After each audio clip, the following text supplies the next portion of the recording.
crash landing, and of course that got nerfed, and I was still very concerned. Like I felt like this hero, everything you're saying, I had the same opinion, but even with the crash landing nerf, have still seen this hero do incredibly well in the games I've been watching, and then so like I feel like he's should be prioritized even higher. So he needs to win me over.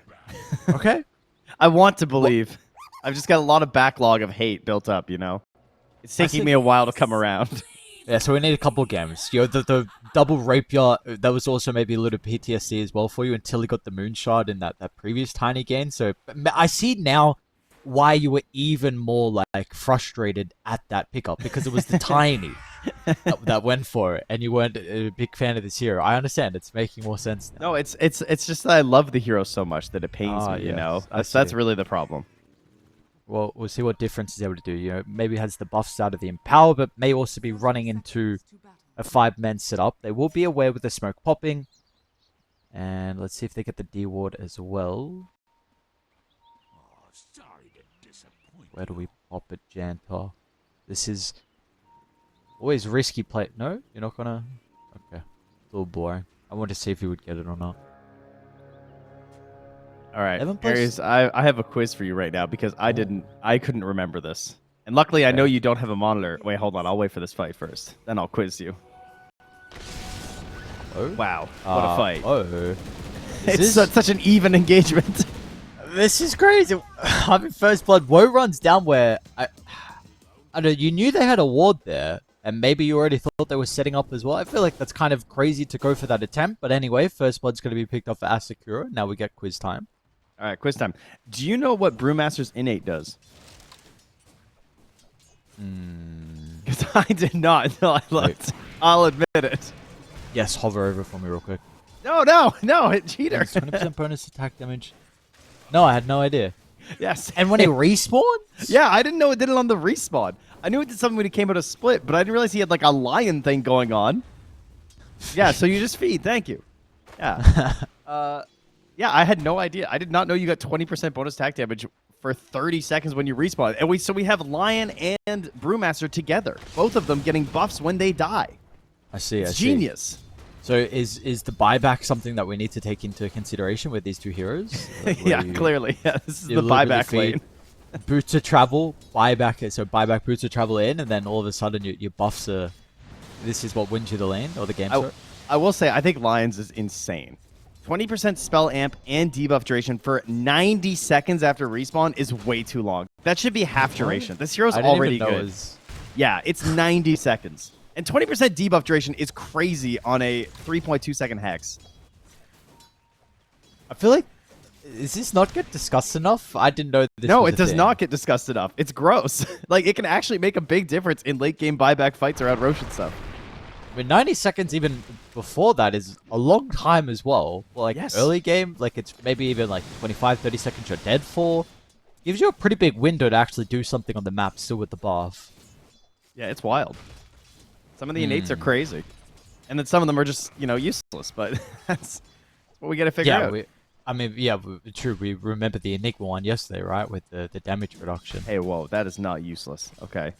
No, I'm saying that's the crazy one. All right, that's the one where we're also trying to remember, like, how, like, why does he have this as well, along with everything else that Enigma has, apparently. We're just so busy processing all the facets that we're just slowly getting through the innates as well, There is so much that we have to cover. But, this is the beautiful thing about this stage. I mean, there is all extra stuff. Makes the game much more complex, which I feel like can be a good thing, can be a bad thing. A lot of different variants that come into every single game. Nicely done, Young G. Was thinking this was going to be a little bit... I thought this could be a weird lane because of the ability for the aim. Maybe once difference gets Soul Ring, that it's not going to be a factor. I did want to try and change your mind about the Tiny. This game in particular, he has a lot of squishy heroes that he can bring down this game. Like, it seems like they are all pretty vulnerable on ASAKURA, and especially with Empower to be able to buff you as well. Maybe like the Brew goes pipe this game. Looks like a pretty good pipe game. Would you like that on Brew? Because he did rush the Radiance last time. Do they? I don't know. I feel like the Radiance would be pretty helpful for their lineup. I will say that. Okay. Like, I think that would help Slark and Invoker quite a bit in these engagements. Unless we're getting the, that last Slark build with the the Soul Ring Radiance. That was pretty beast, but we're off that one. That was like a year ago. Yeah, I think Radiance Upper looks good here. But then after, yes, I think Pipe would be solid. Okay. Well, 11 denies at the moment for the Invoker. 13-7 for difference. So we see mid lane's fine. Looks like, honestly, both side lanes, everyone's having a pretty good time as well. We may have some kill threats starting to occur. You never know when the Shadow Demon, like this one, for example, may be able to chase down the Lion. I think he's got Blood Grenade to work with. Second point up in the Poison. Lacking a little bit of mana by the looks of it, but this is one of those supports that can sneakily actually offer some kill threat depending on the other team's positioning. Whoa. Has he gone too far forward? Incredibly greedy. Maybe expecting the Lion to leave the lane, but yeah, they capitalize. I can only imagine that must have been what it was, or something. I don't know. Yeah, he was very far up there. Or just getting greedy on the fact that you're gyro, so you feel like you're pretty fast. So bad. Doesn't get put by the Phantoms as well. Now, Problems may be in trouble. So bad's probably going to end up dying, but it does look like we're looking for a rebuttal from 7 Jessu. But a Shockwave to put a hold to that. Pretty curious to see what his build is on the Slark. Because it is a really nice Mage Slayer game in a lot of ways. And I feel like that's, it does a lot for you with Slark. Just covers a lot of bases. I would agree. I think Mage Slayer is... I would like the Mage Slayer. Because I'm also concerned about him dying 4-0 from the Tiny. But then on top of that, it's like, does he have to be a little bit more aggressive because he's this offlane Brewmaster who can be a little bit slower? The Primal Splits, you have to be waiting between those. So, like, does he feel like he needs the earlier Diffusal instead? Because I could also see that being an argument. I mean, he's the Grandmaster Slark player, so... I think he's going to know.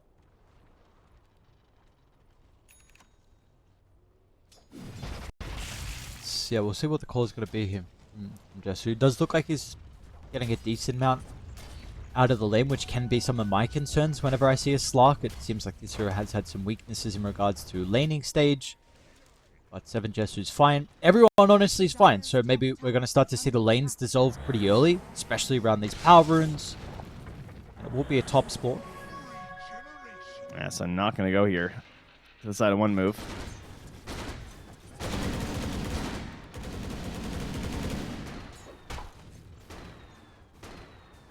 Yep.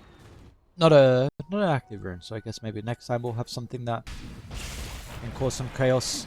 Side lanes, top lane, Mag should be fine. Skewer so bad. It's going to hold the gaze, though. Nice pump fake of the Skewer. That will still drag both of them under the top. Wait, so Jessu takes... okay. He's fine. Gonna try and run towards Problems. Is so bad fine now? No, he's not. Nice dead shot placement. Problems pulls him closer. Oh, bottom lane as well. Got it. Boosh. Nice. Alright. I can believe now. Nice kill. Getting in there with the Av on the tree toss. Maybe you can actually contest this with no mana on Janter, and yeah, he's actually going to dip on out, but underneath the ward, unfortunately, Gongji lacking a little bit of mana, has enough for the cold snap.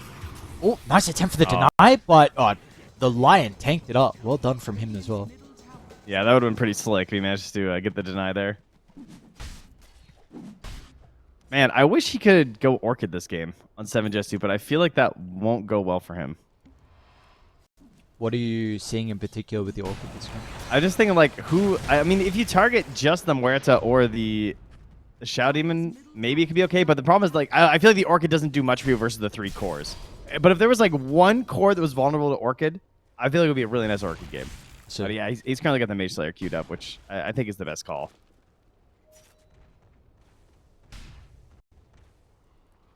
It feels like, I know we're starting to see it a little bit, maybe with the Spectre on this early Orchid that we have been getting, but I feel like this item maybe could be purchased on a little bit more heroes as well, especially with how goddamn cheap it is. Yeah. Young Chi. Yeah, I think there's a reason you're seeing it everywhere. Nice angle. Banishment, they just need the tosses, should be able to get it up to the high ground to not play around with the illusion. They're playing really well around with difference. I mean, even the Magnus rotates as well, so just in case a further fight was to occur. One thing that I really like about this mid-tiny is that they are bringing heroes and helping him before Blink Dagger a lot. Now, that being said, they don't have the best initiations. I mean, they're taking advantage of nighttime and using the shorter range jumps, like just disruption to set up, but it's working. So as long as you're making these connections and trying to accelerate your Tiny into that Blink Dagger on the earlier part of the game, then I'm going to be very happy about that. Wouldn't mind seeing a couple like medium and hard camp stacks for him too. Like Problems goes to make one for him right now. He runs over, crash lands, farms it up. Or not. Okay. Too busy hunting. That's fine. Maybe could have done both. I don't know. You know, it's fine. Probably. Whoa. Going to hunt it down himself. Primal Split's going to be used from Pelantimos. First one of the game. 7 Jesu will come through the portal. Difference tries to respond. Can do his best to minimize the damage on the gyro, but Cycloned up into the air straight away. They're still trying to target Woe down, but the damage is lacking with the gyro trying to scurry away. Primal Split expires and Woe's still alive. They did rotate a lot of heroes bottom though on one move and wasn't... Oh no, we ran under the sentry. Nice read from them. Difference isn't going to have any mana though, unfortunately, to work with. They line up for the Earth Spike. Gyrocopter's going to be back in somehow. He's got full health to play with again. And Triple S flies over the tree line with the RP on the 2 with the Magnus showing up. The X factor for them inside the team fight. So bad. Oh, they're not even going to reveal the ward. Look at that. You know, they see no way to cancel. They're just going to let him go. That was crazy. They were trying to end Woe's game. Give him a 3rd kill there, and instead it gets completely turned around on. Beautiful setup for a Triple S there for the RP. The disruption save was on point as well there from Yonter. Ooh.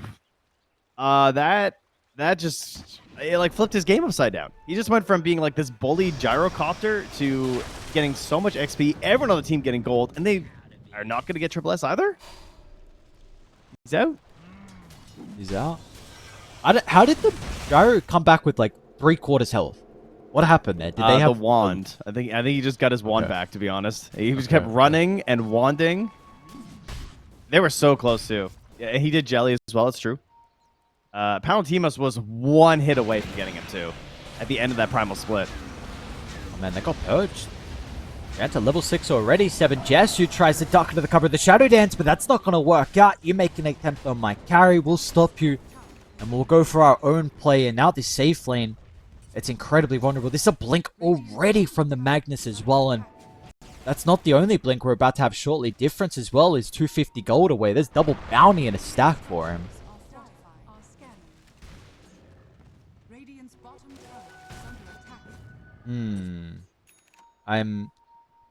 This was a concern you were mentioning though, right, in regards to the item build for the Slark with the speed of the game, and I feel like it's going to get even faster now. Tower will go down top. We're probably going to see them look to connect mid. If they could do it now, I mean, you got Power Rune in the next 30 seconds. You would love to try and get there to contest this as well. Yeah. Yeah, it's, I don't know. I'm curious to see what he does, because it is really awkward after 7 Jesu. I'm wondering if he's going to pivot off of the Mage Slayer. He instead of queuing it up, he just went for the Oblivion Staff, and he's going to figure it out from there. So, what would I... Because this game's spiraling a little bit, right? Like, you have Gyro, Magnus, Tiny, and they feel like they can just, like, pressure your towers and then probably just farm backwards after that. Go get some stacks and everything. RP straight away. Triple S not going to mess around, and this should be an easy 1-2 punch. It's maybe a little bit tankier than they would expect, but nice kill from them. And they're not going to get the kill either. Jander's just out of there. Oh, wait. Never mind. Okay, back up. Palantimos is body blocked right now still. Oh my god. No. Oh, come on. It's just one of those games, apparently. Nice. That was awesome. Tower indeed taken. And now you have a Arcane Rune Tiny just wandering into your jungle. 7 Jesu is just farming way out on the outskirts. He is indeed going to commit for the, well, maybe not quite yet, but the Mage Slayer is very likely coming out here next. They're going to need one of those fights where the Slark goes in, they're thinking they can kill him, he gets the Shadow Dance off, wastes some spells, and then the rest of the team kind of swoops in. And they have the spells for that, right? They have the Chain Frost, they have the Primal Split, and they have the Tornado. So they have a really good reset abilities. But the levels is probably going to be the big thing, right? Especially with the damage from those reset abilities. I mean, Invoker, level 9 at the moment, so is actually keeping up. The supports is the big one for me, though, with the Lion and the Lid. Yeah, it is getting a little bit out of hand, for sure. And I love how much the map 1 move is just taking up right now. Like they're not feeling scared. They're not worried about it. Probably because they know Brewmaster isn't that close to the Radiance. So they can take a little bit of time. It'll be coming pretty soon. Which, all things considering, he's quite farmed. This is going to be a good timing, the Radiance. 14 minutes in, double bracer wand. This is the fight, though. You're not going to get many more big timings from the side of ASAKURA. So how would you like to see them try and construct this team fight? Is there a location you feel like they can maybe try and take the fight around? I think you have to wait for the Slark Mage Slayer, and I think he should be joining you, to be honest. Because at least then you can know if you're getting a good angle on them, because the ability to see if they obviously have vision of you, right, would be nice. Nighttime will be huge, too, and it's going to benefit you right now as ASAKURA.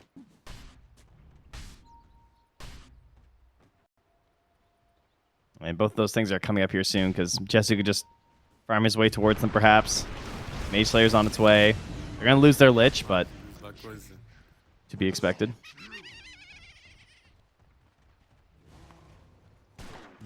Rough net worth Lich, huh? This is a toughie. Toughie indeed. Man, Woe is just, he's just AFK. He has just no desire to be near anything right now. It's like, you guys are strong. My team's got this. Every time I look at him, he's farming near their Ancients. Now he's coming down bottom, going to clean the wave, head into the jungle. He is going to be humongous. And maybe that's going to help open up this fight that ASAKURA really need, because they could find it with better numbers, but Palantimos is not there. Oh, man, they need the brew. Maybe he can tip it to the outpost. Smoke's going to pop over the jump in. They want to try and target down with the Slark, but Seven's just not going to mess around with the Shadow Dance out instantly. They'll stop the skew up. Tries to line up for the RP. Haven't been able to find it just yet from Triple S. Now we'll get the angle for it, but the Primal split. Yayo. Great timing from him. Dodges the stun. Mag is gone. This is the fight we've been waiting for, but they need to get more. It's a must for them to get more. Woe's going to make it difficult. Comes in, slams the hammer down, stopping any more threat of the Primal split.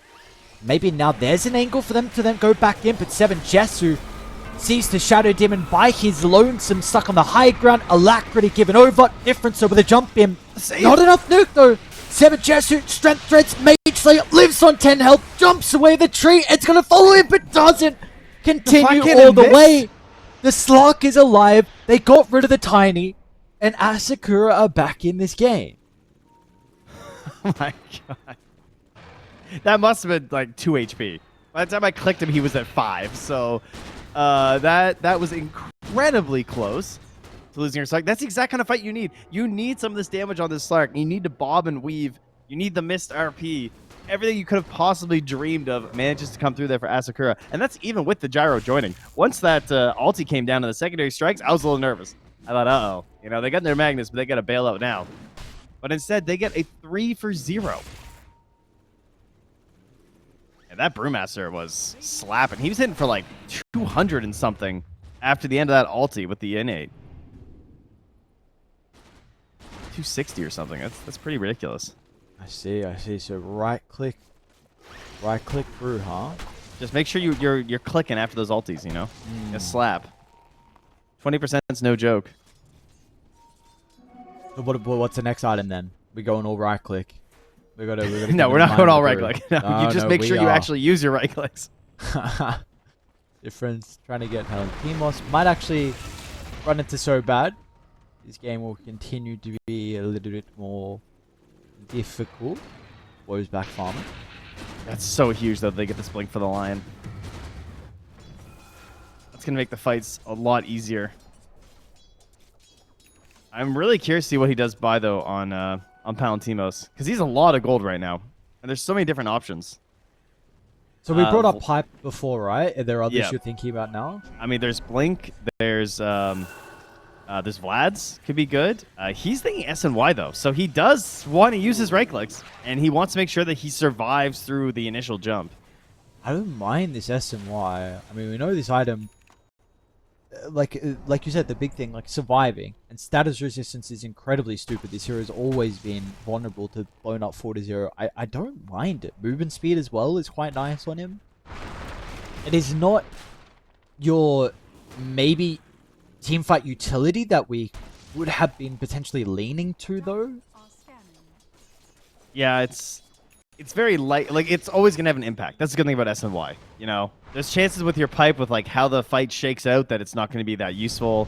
Same thing with the Vlads. Like, maybe the fight's taking place where no one else is benefiting as much from your aura. SNY is always going to do its thing, no matter what.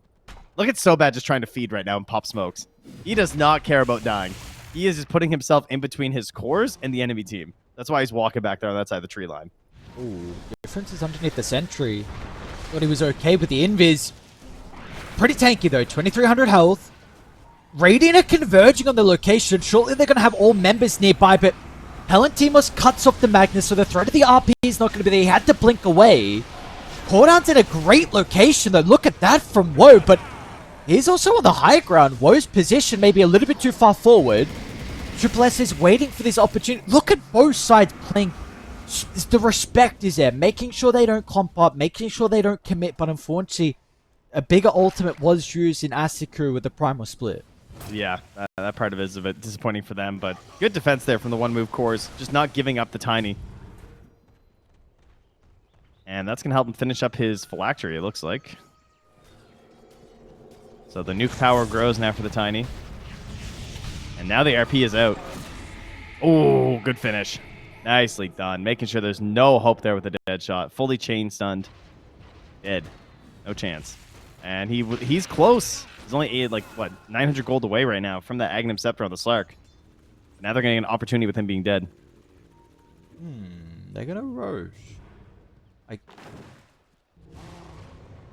Do you like There's no split for 70. They can't fight them. It will take a long time, no? I feel like they're Roche. Oh, maybe it's Gyro. He's got eggs. Maybe it's fine. Yeah, okay. Faster than I thought.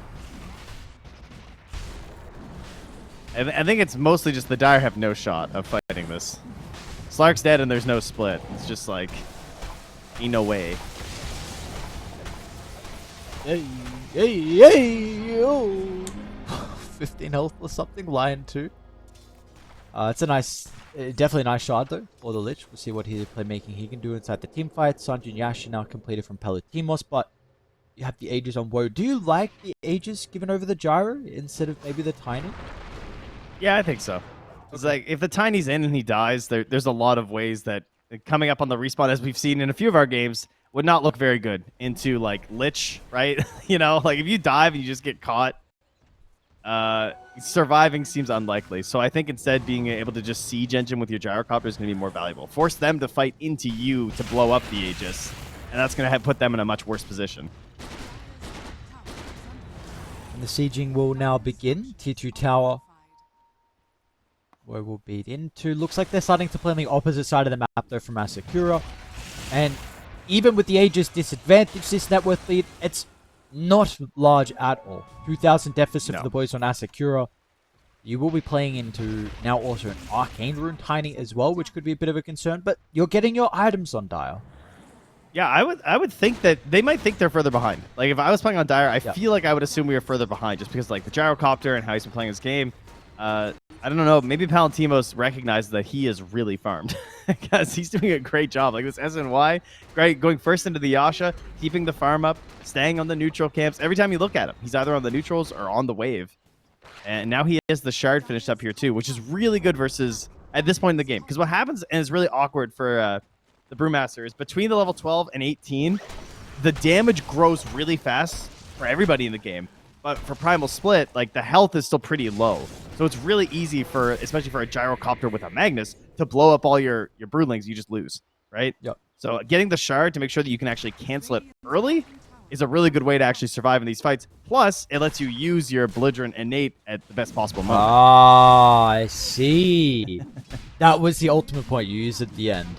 I was waiting for it. I liked all the points you brought up. I never honestly thought about it with the 12 to 18, with the damage ramping up for everyone else, but... Oh, it sucks. When you play Brew, you feel it. Because at 12 you feel like a god, and then you're like level 17 and you're just like, oh please God, I need more HP. My Brewlings are dying. Well, hopefully now could be a bit of a different story for him. So he's level 15. He's incredibly high. But we did just get the Tormentor as well from one move. I don't know who actually got the shot. I didn't see on Radiant. It was the Moita. Okay. Yeah. I love that facet, by the way, the Dance of the Dead. It might be one of my favorite facets when it works out well and you're playing the hero. It feels hilarious. You just get another Revenant, it just gets bigger and bigger and bigger. I've seen some pretty big callings before. Yeah. Look at this. Could they? No, there's no chance. He just throws it and runs. All right.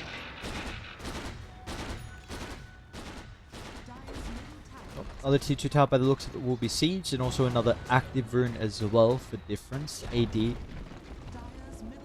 over to the Tiny.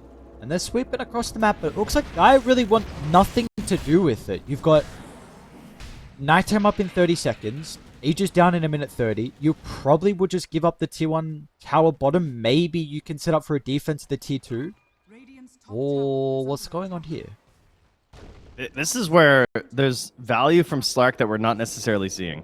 Because in a typical game like this, one move would have wards down that are spotting like these greedy maneuvers, really, from ASAKURA. The way they're still farming all over the map right now, despite you having the Aegis and sweeping and taking all these objectives. Generally, you're gonna see this, but because of the Slark, they just don't have vision.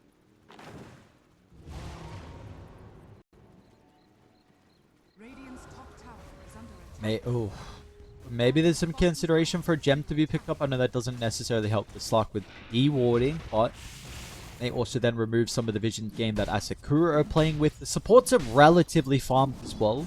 I don't know how close to some of the items they are, however, for like Jantor, along with problems. I see a couple of fluffy hats. So, you know, Jantor's very warm at least. He knows his role. Stay alive. Spell cast inside these fights. They thinking about higher ground? Well, he's walking a little close to it. I mean, it's planted this ward here, right? So all you need is just one grab, but the plan right now from ASAKURA is the big wrap. There's only 15 seconds left on the Aegis. So they're going to start this fight as the Aegis ends. That's the plan. And I think they're bailing on ASAKURA. That is. I think they know. I believe that's a purple line.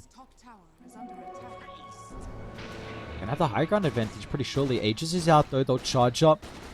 The nighttime. Get a glimpse of anyone. They will not actually go all up just yet. They're gonna go the wraparound. 7 Jess with the low ground. Not a good position for him. The Slark usually with a vision advantage. RP's not good though. Triple S. A swing and a miss. Now Palantir was able to run into the middle, so Slark is silenced for the moment. 7 Jets off to the north, almost getting blown up, but he's okay. Importantly, it's the Tiny and Gyro. He is gone. Gyro is about to follow in suit as well. It looked like a good start. You almost were able to kill the Slark, but not enough in the end. 0 casualties as well from ASAKURA. It was the high ground advantage quickly turned around on them when they didn't get the Blink RP. Something tagged his Blink up. I saw the Cinder Brew, but he was not able to catch the Slark. And they go from being on the back foot, running around the map. What is that? 12 damage from... that must be in... I don't know. That was before something happened. I'm trying to see this freak out.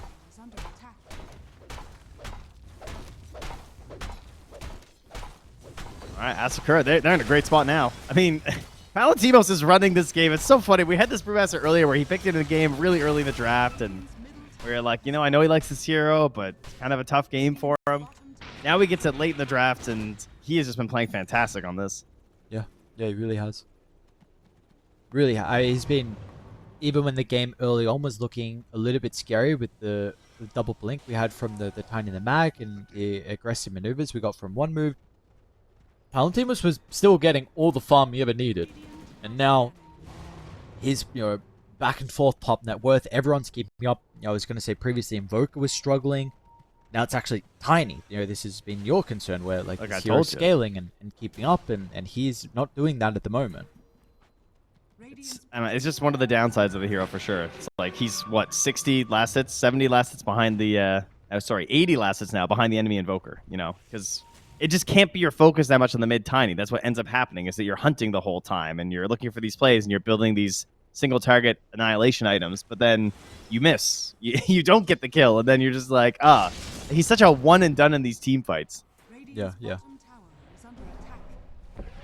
There's a very fine line for the tiny with hunting and also farming enough across the map. We do have a siege up top and bottom. Tier 2 tower is going to go down with alacrity onto the Blue Master. Top protect with the frost shield for the moment, but this tower looks like it's going to fall. Oh, nice smoke. Okay. Still staying on Woe right now.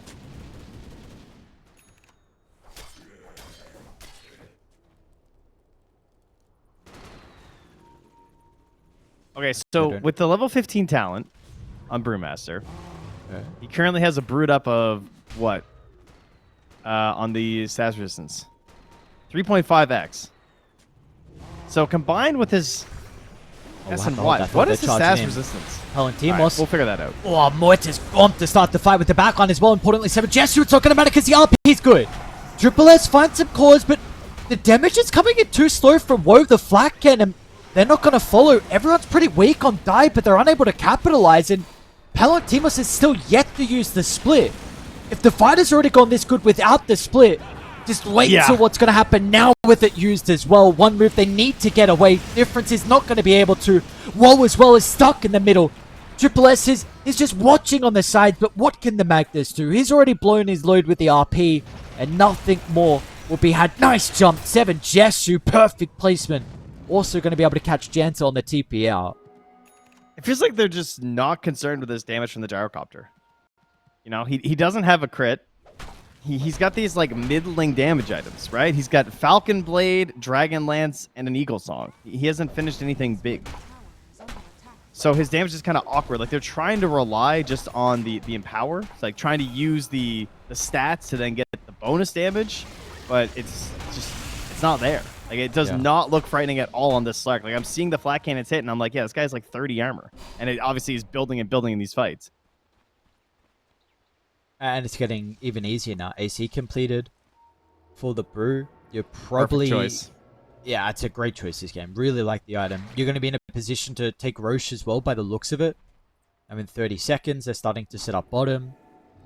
I guess the one thing for Dire is like, how do you siege? Maybe the Brewmaster can siege. I don't know if it's as good as what it used to. I believe it has been kind of nerfed a little bit, but I 100% agree. Like, it feels like Dire needs butter plus crit, or like, so Daedalus or MKB, and I don't know, even then that might take all of the above. Yes. Yeah, he is just not a concern for them at all right now. This is not the big scary jar, and he was farming so much, and then he came to join in those fights, and it obviously didn't go very well. I guess pushing high ground perhaps when they did, and then just creating that fight opportunity for ASAKURA is really what helped turn this around. Truly, though, I think going back to this idea of just the vision game of the Slark and the inability to get any wards down to punish the mobility, like, credit to ASAKURA for playing well around the fact that they can't keep good track of them, but like they just got so much gold during that Aegis push from one move that it completely nullified that advantage that they had gotten. Maybe, man, if they checked Roche, maybe honestly there was opportunity for them to take it. I mean, it's split on cooldown. I thought this was actually the decision for them to move down bottom, but it's coming up shortly, and they see them. Like, they saw them move off that wave. I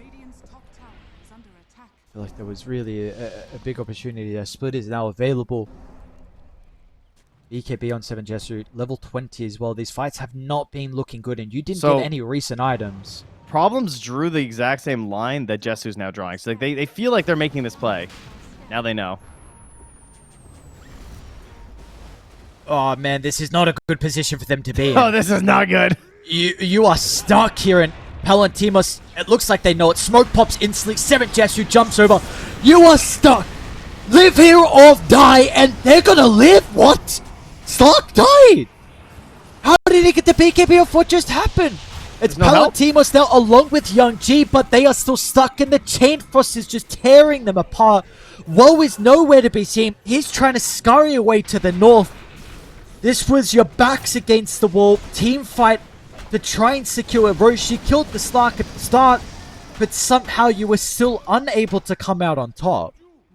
Yeah, they got the RP on the Slark, so he was just fully chain stunned down. Couldn't get anything after, even with the BKB. No, was probably backing up on a save, perhaps, like just some help from the Lich or something, but still worth it, obviously, as ASAKURA. Yeah, they would like to save their Slark, but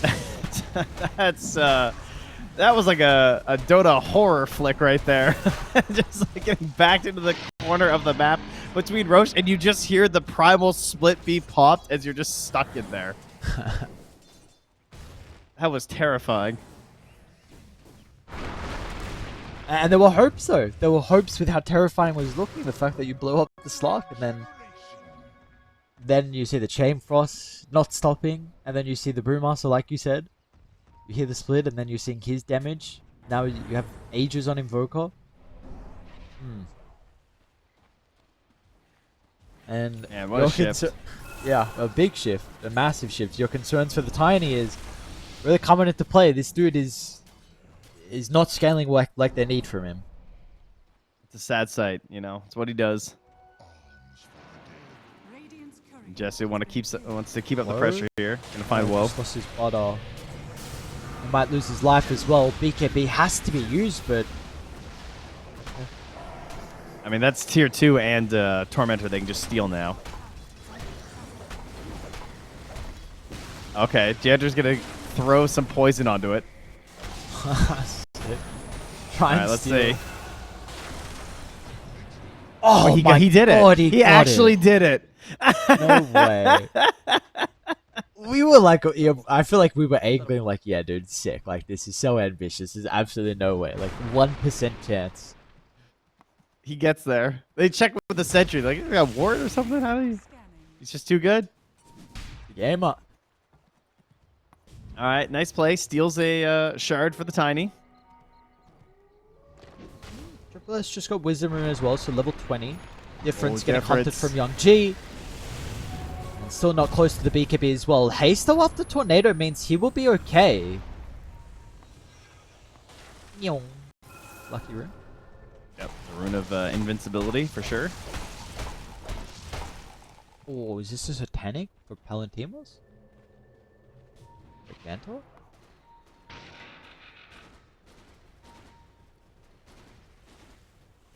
It's a big brew. He's got Boots of Travel coming. So he's got a casual Reaver into Boots of Travel on Palantimos. This guy games. For sure. Top net worth, by the way. There is about to be a big spike from one move, though. I think you're under one... Well, you're one component away, 800 gold from Triple S. You are going to have Butterfly, I believe, completed when the Courier respawns from the Gyro. And the Siege from Dire is maybe a little bit questionable. Maybe it's easy because the Aegis on the Invoker. Slark has never been known as the greatest Sieger, but maybe Invoker can and potentially... Well, I think... Brew? I think the Brew, you just Alacrity. And he just stands there. And if he goes into Void stance, he'll have so much status resistance, I don't actually think they can kill him.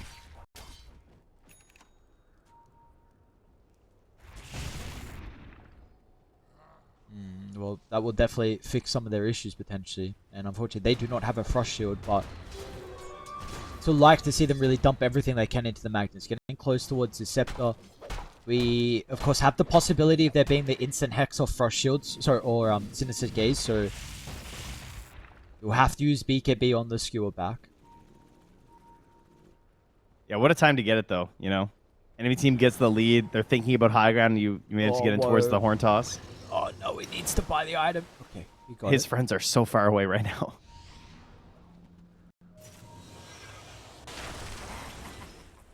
They committed with this ward. Oh, some cover wards actually still at the outpost. What? Farm this? Okay, pretty much exact same spot as last time, but nice Hex. They're gonna stop the banishment, but the RP is beautiful. Maybe enough to keep Woe alive, and 7 Jesu dies inside the Shadow Dance. Still, Woe is in a lot of danger. Toss away difference. 4-star 2. everything to try and keep Woe alive, but I don't think it's going to work out in that. They are stuck in front of the defender's gate. They did everything they could to protect the carry, but it looks like in the end they've maybe wasted enough time. Lion, slither of health, one more toss is not going to be able to secure the kill. Difference with the BKB will run into the Sunstrike, and now with the damage with the Primal Split expiring shortly. Will be clipped from the Avalanche, however. I don't think you're killing him, though. No, I don't think so. Not with these heroes left. All right, so Slark down, though. I mean, they still have their Aegis. They're still pressuring. They got a lot of XP there at the end of that one, but it's not enough to keep the push going. His RP has been pretty goddamn big from Triple S. He's having a very good game so far in the Magnus. Another time that the Slark is caught out. And now thinking about infusing his eggs to open up another slot. Just a Slark or the Mag, sorry? Who's infusing? Oh, sorry, on the Mag. Yeah. Yes. It'll be Refresher? I mean, that would be the dream, but he's so far away from that. Yeah. Yeah, he is far. I like this from 7 Jesu. We've seen him be blown up. So stats and status resistance again, like we mentioned for Palantimos. Nice items. I mean, everything. Attack speed, movement speed, Young G. Less. May have to pop the BKB defensively. He's in a lot of danger. Meanwhile, Difference is also going to be able to jump over the other side, trying to deal with the secondary support. They're able to do so. So both have been killed off.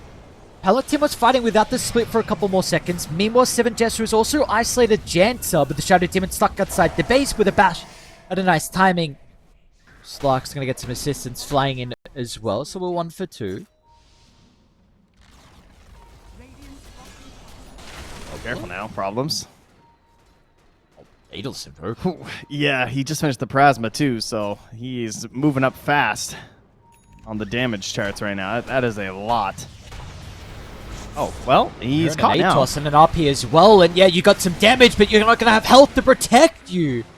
Young G gives the streak over. Difference.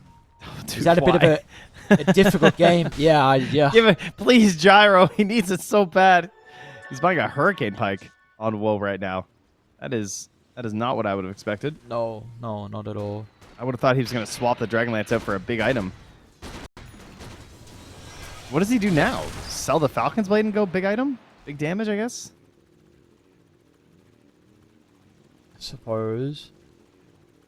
I mean, I guess they feel like the survivability to kite ASAKURA.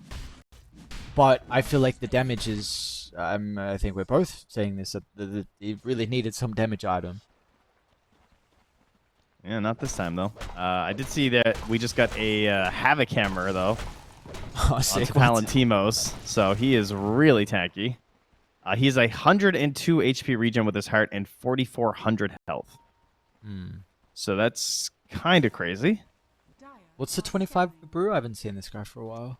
You can get the Cinder Brew applies fear, or you gain the Drunken Brawler passive. I see.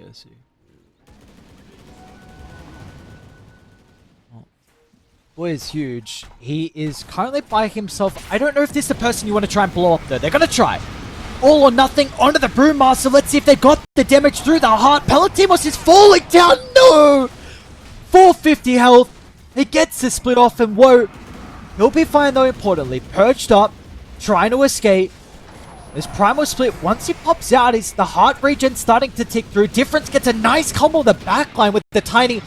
blowing up one of the supports. This is looking good for one move. Yeah, are they going to be able to reinitiate? Atos catching the Lion out on the escape, and Triple S doesn't get anything more, which just helps secure the kill. Both supports down from ASAKURA, and importantly, Primal Split is on cooldown, but Roshan, it's a long respawn. Oh, man, that is so unfortunate for one move. They need that spawn to be early right now. They couldn't keep chasing. Like, Palantimos won that. Like, he could feel it, like, you know, we have a chance here. We maybe kill this Gyro, but the BKB had been used and was running out on Jesu, so he can't hard commit into the fight. Doesn't want to risk it, knowing that there's an RP potentially.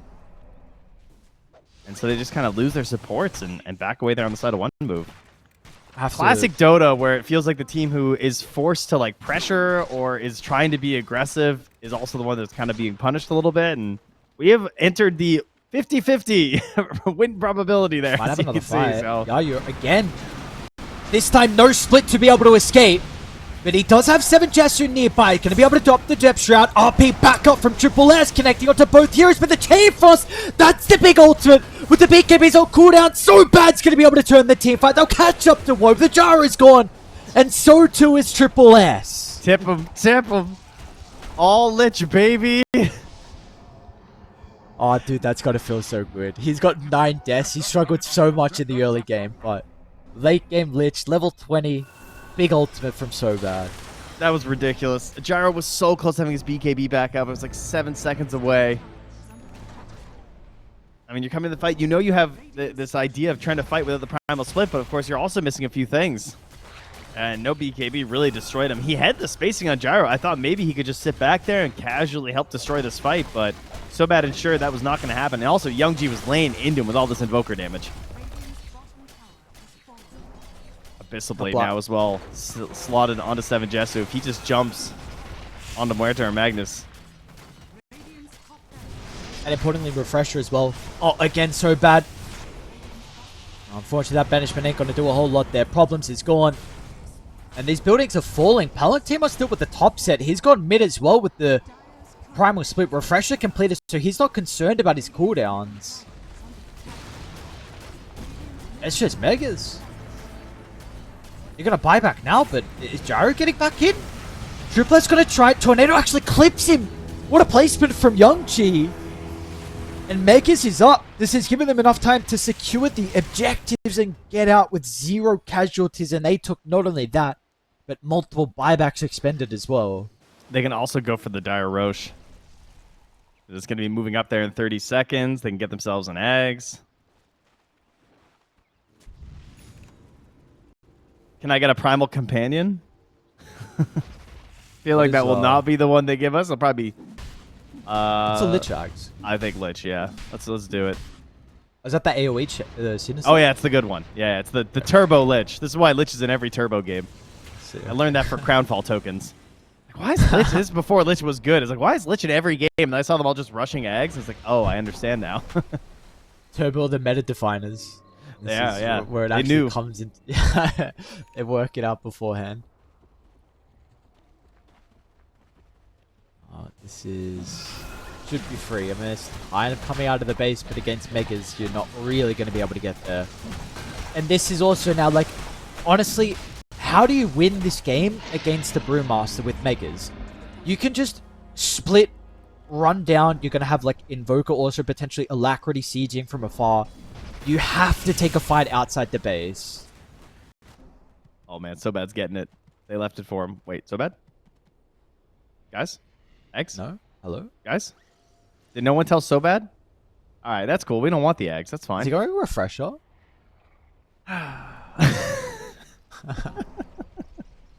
This is how bad Primal Companion is. Ice Frog, please. Alright. Split out and Siege begins. It's definitely not as strong as what it used to be, but it is still going to make it quite safe with the Cyclone Panda.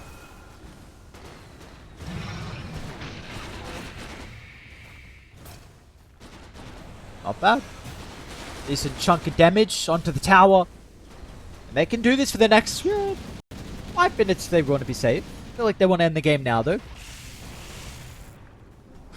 Lich Refresher. Could be eggs, though. Oh, he knows. He knows. Okay. Wait, is he a genius? Was he hiding it this whole time? I don't want them to know.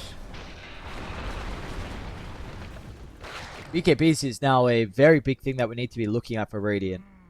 We've seen now back-to-back fight, massive threat of the Lich late game. Rapier is almost completed for the Gyro. Let's see if he's going to... Oh, he didn't get the toss. Not going to matter, though, I think, Hex. They will not commit, though. As long as Mag gets out, I think they're happy. Yeah, that's... It'd be hard to turn that one on the Slurk. Is the Gyrocopter the Die Secret Shop? Or is it is indeed, yep. It's coming. Okay, it's got the Demon Edge. It's flying the long way. Maybe this is the damage we've been waiting for. I don't know if it's a little bit too late, though. Please don't have it kill. 7 Jess, we're giving him so much information. So bad he's ready to go as well. They're starting before the rapier! You need to wait for this. So bad's gonna try and beam with the combo. Refresher used as well. Courier. Triple S with the RP over to the right side. Curry does fly through importantly. Rapier online and now the damage is there. Lich is gone. But their buildings are falling. The Chain Frost is creating a lot of space for them to go for the objectives. Problem tries to grab him on the way out. Okay. The base is alive. The Rapier is here, but there's another Primal Split. There's double split right now. Oh, are they going to be able to blow him up before he gets it off? No. Split is out, but importantly, can the Split stay alive against the Rapier flat cannon? Force Staff keeps Mag alive. The throne is now exposed. They cycloned up the Gyrocopter. They're going to avoid his damage as best as they can. Throne is falling. You see they're going to disengage. ASAKURA, aware that their window is closing. Maybe it's not. Refresher back up. And now the Skewer back. Have they got the chain control? The damage, they caught him. Finally. He can potentially buy back, but that will be a costly investment for this siege. Gent. Oh.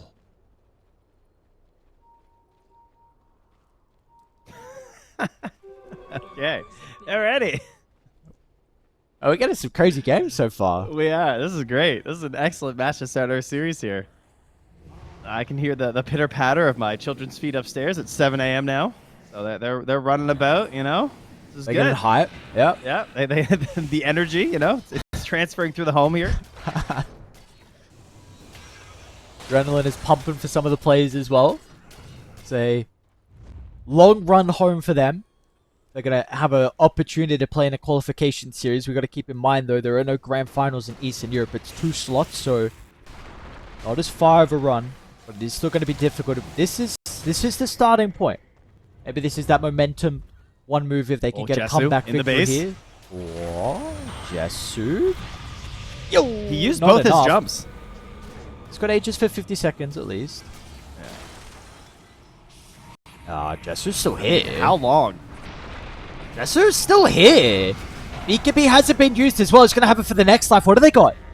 RP potentially. They're coming over. Depth Shard's back up as well. They're going to poke the BKB out. Dude, the damage, though. Yeah, okay.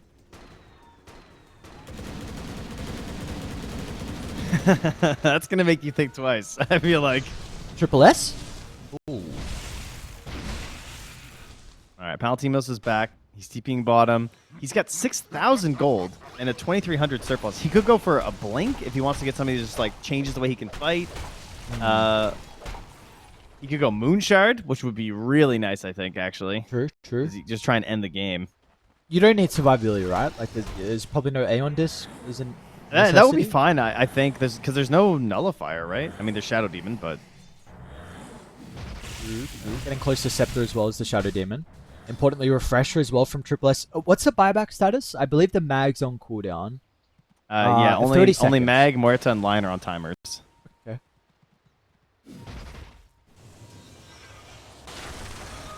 All right, so how do you win this game as one move? Because in theory, as ASAKURA, like, you have Megas, you can just kind of chill. You can keep them just stuck in the base for a long time. We need to find, like, game-winning maneuvers here from ASAKURA. I mean, Slark Refresher is pretty good. That's not a bad idea, because it's going to be really hard to kill you. Invoker Ags would be kind of nice with a Cataclysm just to create some chaos in these fights. I think you toss up and you just kill the throne. I hope they've come up with a strategy because... Yeah, just do this. ASAKURA walking down. They're going to be able to dispel the Cyclone. Oh, okay. They got his Brew Panda outside. Worried me for a That's second. actually genius. The Cleanse versus the Cyclone. I didn't even think about that. That's so good. Cooldown? On the Cleanse? It is 60, so it is rough, but it is still huge because it doesn't let you just, like, you know, because there's still a cooldown on the toss-up as well. So if you bring him right back down, he's just going to kill the Panda. True. Okay, well, gives him time again. 80 seconds, not wanting to pop Refresher. And Shadow Demon's going to have eggs. Like, he's got his buyback, so he wants to save it, but the multiple charges would be huge for the Cleanse. Yo, the Lich almost sniped the Gyro Courier. With the Satanic, too. Damn. I still, we can go back to your point. Like, what is actually the game winner though for one move? How do you get out of the base? I feel like there is always this threat of brew sieging, the invoker, and anything. Slark can just use it with double Shadow Dance, double Depth Shroud. I think it relies on the enemy team making a mistake and overcommitting. That's what it's going to be. That's always how you win these games. Is the enemy team goes all in for the throne, they fail, and you win. So in theory, as ASAKURA, you want to just like wait and grow your lead. But that's partially why tier 5s exist and why they were created, is that there's a pressure on you to end this game as they spawn, as ASAKURA. You want to get them, put them on your heroes, go into the base and win the game. Because if you just sit in your base and farm and the gold gets... Because right now the gold is kind of nebulous. It doesn't really matter. It matters a little bit right now, but in the next like 10 minutes, it just balances out. Like Muerta will get the items she needs. Shadow Demon will get all the items that you're going to want on this hero to be good. And the cores are already like fully slotted on the Radiant pretty much. Oh, like, they're underneath the ward. They're going to be able to get the jump onto the Muerta once again. Pista Veil's there, but the D-Ward's going to be out as well. Early BKB from 7 Jetsu, but they're going to cut their losses. They feel like this is not the location they can fight. Problems will make them work for it, but there is just no escape for you, unfortunately. They're also thrown, I suppose, is getting beat down by the Brew. Doing his thing. Just keeping one Panda far away and setting the rest in.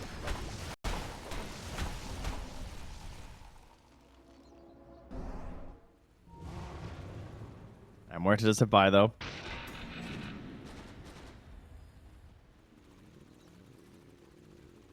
And I mean, we're still 6 minutes away from tier 5s, though.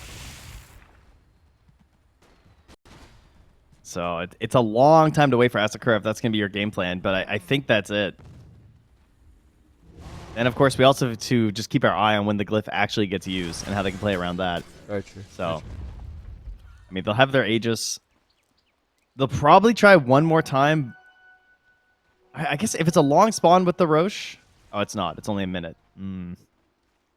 Yeah, this is a tough. I don't know how you want to play this window as ASAKURA. Because I don't want to give too much time to the Radiant, but I also don't want to throw my game before tier 5s come out.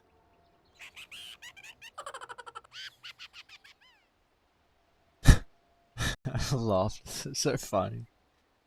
Oh, gonna be another Aghanim's on the Roche. Oh, I didn't even think about it, dude. Sinister's Gaze AoE is the farming item that the Lich needs. I see. This is the turbo strat. It's lit. Seems like it's a long cooldown, though. I didn't know it was that long. How long is it, actually? It's 18. It's not terrible. Yeah, but for farming, like, this is unlucky. It's good for creep waves. For neutral camps, yeah, not so much. Oh, it's getting close to the Chain Frost Unlimited bounce. Honestly, we have seen in these fights the Chain Frost has been very, very annoying, and that could be something that zones them away.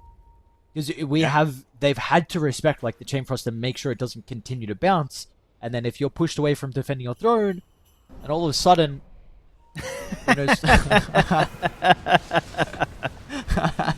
giving his hat to Roche, that's nice. That's so festive. Oh, the fishy, giant fishy Roche. Did the fish have the hat? I didn't see. I think it did. It looked like it. Alright, so another scepter. Oh, look at that hat on the fishy. 2 hats. Alright, Cataclysm. Let's go. Poor Lion. Double Roche banner. Oh, another courier. This dude's so bad on sniping duty. Wisdom as well, but I don't think that's the... He's trying to get it. It's Tiny's Nullifier. Okay. What's the 25 is difference as well. I think importantly, Lich also got 25 maybe before the Tiny with the Wisdom. He most certainly did, yes. And he has the unlimited bounces, so it's go time. Uh-oh. Like you said, surely there's probably not many more things that they need to try and end this game. What did the Mag buy out for if he doesn't have buyback? Or is he just not being able to farm? He's just not getting much. Yeah, I see. He's had these items for a while, I believe. Oh, if you're going to have anyone without buyback, you could say it's probably not good the fact that it's him, because you need RP, but he has been very impressive inside the fight. I feel like he's probably honestly been MVP. Oh, he got him. Yeah, oh, the bash! What? RP is still going to come through, but you need better ones. You honestly need... Every single RP has to be perfect now. Oh, that would have been huge. I admire it. You had to try it. It was a good attempt.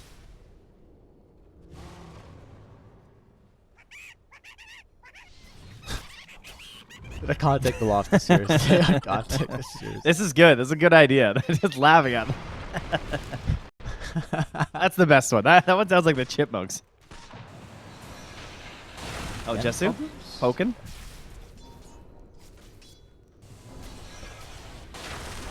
They're now starting to enclose inside the base with the Gyrocopter. An opportunity now. Difference with the toss away. Banishment's going to be there. But the Gyros, they're playing with half health. Cataclysm's out. Not big, but it's Tiny over to the right side. Difference is in danger, but the BKB activated. But he's running away from the base. He wants the kills instead. He'll get rid of the Lich. Throne as well is starting to be beat on from the Primal Split, but Tiny doesn't have any heroes playing with him, so Difference is gone. He's got the buyback, though, and if they think he doesn't, he might get a toss in the fountain. He doesn't have the talent, though, so he'd need a friend. Just got buyback. Not going to mess around. All right, 1 minute and 10 seconds. So now you have to start plotting. Stacking some Ancients if you have a chance right now. Buying Midas is very good. Yep, Moritz has got the idea. So he was already pinging, I think, that camp. It's so bad as that right now. Everyone's buying Midases. So again, if you're not aware, you buy Midases at this point because you get a guaranteed neutral item when you use the Midas. And they're doing this to get their tier 5 items as fast as possible. Because oftentimes you'll be watching a game like this, and even if they have like 3 or 4 camps the rating team can get to, I'm not joking, I've seen them get 0 items. And it's depressing. Yeah. So you get the Midas to guarantee that you will get these tier 5s. And look what he's done on So Bad. What an absolute dick. Did he block that camp? he blocked that bottom camp. And he warded too. That's so crazy. And look at the Ancients as well. That's currently warded as well on the far west side. So he knows like they only have a couple of camps. Maybe he didn't block it. It's hard to tell. It's right on the line. I think... Yeah, I can't see, but it looks like... they know that he wants this bad. Radiator scanning. Oh, problems. No. Wait, there's no one else here. That's a dieback on Lich. All right, Palutine is the going base for the throne. again. Yeah, we've got to keep in mind about the throne. 7 Jesu outside. Difference is going to be there to at least put a stop to the Brewmaster. They need to get back in, though. Some way to protect their supports. That's going to be up to Woe. He'll deal with the base, defend the Ancient. Problems is running for a camp with his Midas. Has he got buyback? Okay, he does. He does, yeah. In comes the Brewlings. They'll get rid of the Wind Panda, hopefully. So we have no tier 5s yet, right? No one has made it.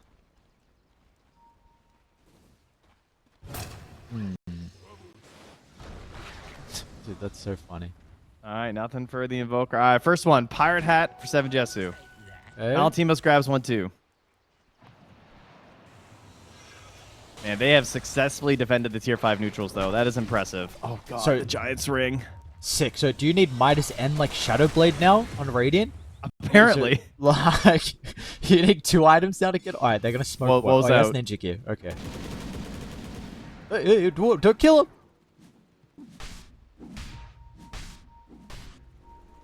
He's just waiting for his Midas cooldown on Woe so he can get another one. Staying here for too long, though. I didn't know. Because he already had one, I guess? Because he already had one, yeah. He's stepping under the ward! Oh, no! Well, this is not good. They need to all run down to him now, but it means the throat's going to be exposed and the Bruce already hitting it. They might lose him! Rapier gone! Max gone as well! The ward! So bad! What a gamer!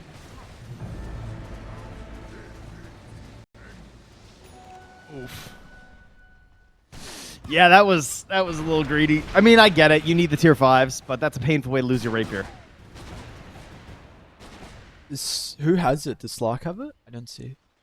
I think Invoker must. Yeah, Invoker's got it. Yikes. Yeah, they didn't even block the camp. Oh, problems tries again.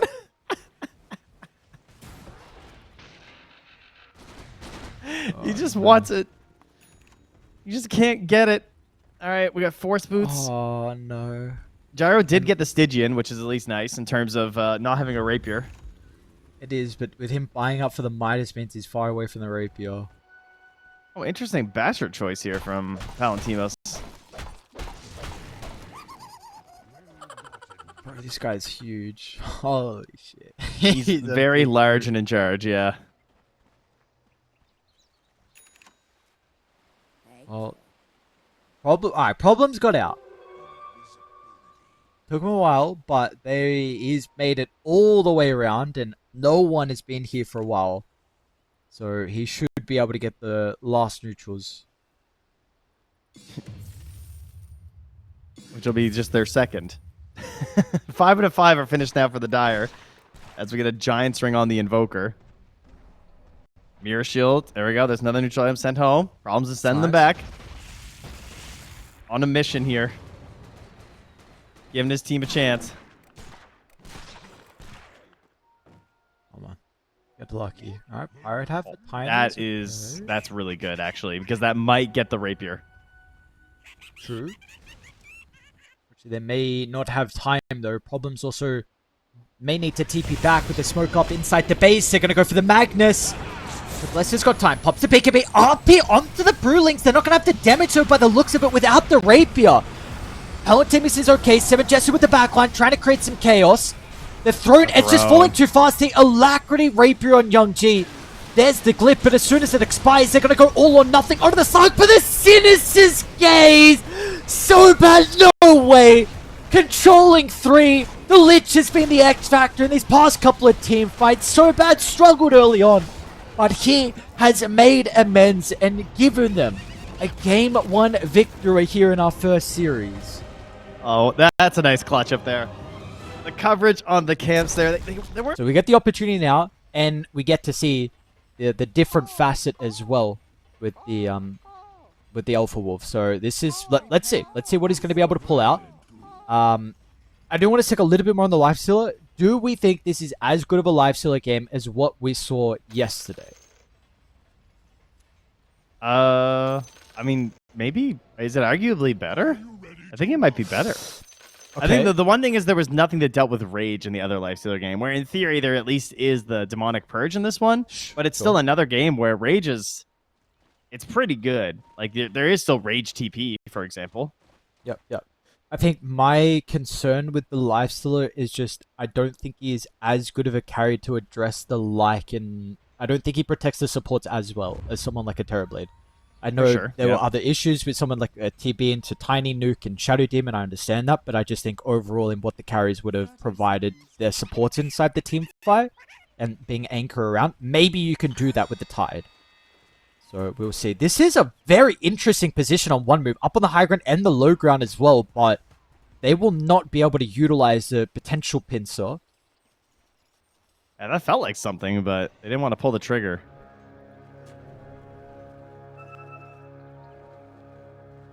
And Triple S is moving in behind.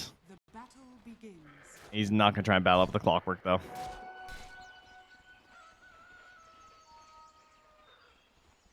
So it'll just be a 2 for 2. And, I mean, the big question is definitely going to be... Oh, wow. Lion knows. He is not walking up there towards that Leshrac. Oh, wait. Well, maybe he is now. Ow. Ow. Yeah. Oh, my God. Yup. Dude, don't tip him. Don't tip him after that. Fire out. That is a crap load of damage. We'll see. This is if they're going to be able to find kills in this lane up top. Oh, Lion's dead. Yes, he is indeed. Now, does he tip him again? Because this is going to be a couple tips now that he's used too early on. The only way to survive is to hug the wave, and he got off for just a second, and that was it. He was dead. Walk of shame. We'll see what now happens to Palantimos with having the support inside the lane. Yeah, he's got the Anchor Smash to help.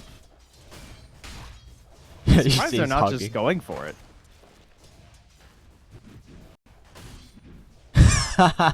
Dude, Jed is just right-clicking him down. He doesn't care.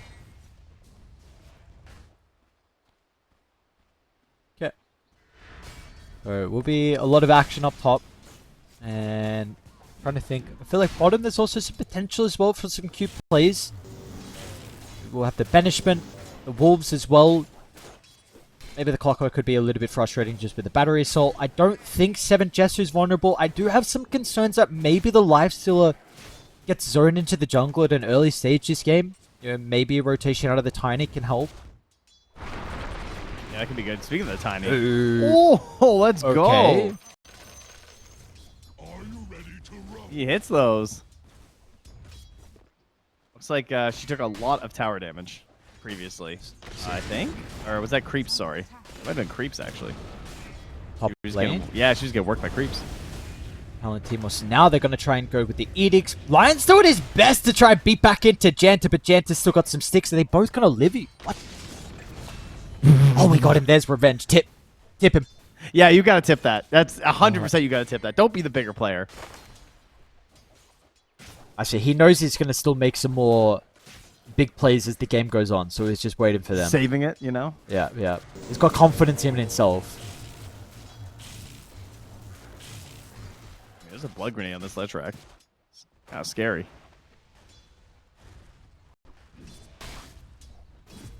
Oh, what a hero. What a time he's having. This should be pretty much free farm from Woe then. We'll be able to secure the Lotus. So we will see what a free farm DK can do. Janta has the creeps to maybe be able to tank up the tower so we can dive with the Edict. But the Titan Lion going to fall pretty low.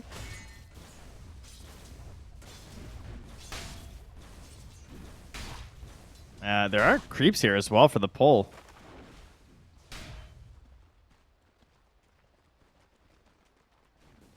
Maybe able to shot. How close to 3 are we on Janta? Probably still a little bit away. Oh, he's close actually. They might be able to go now. This neutral creep should give it to him.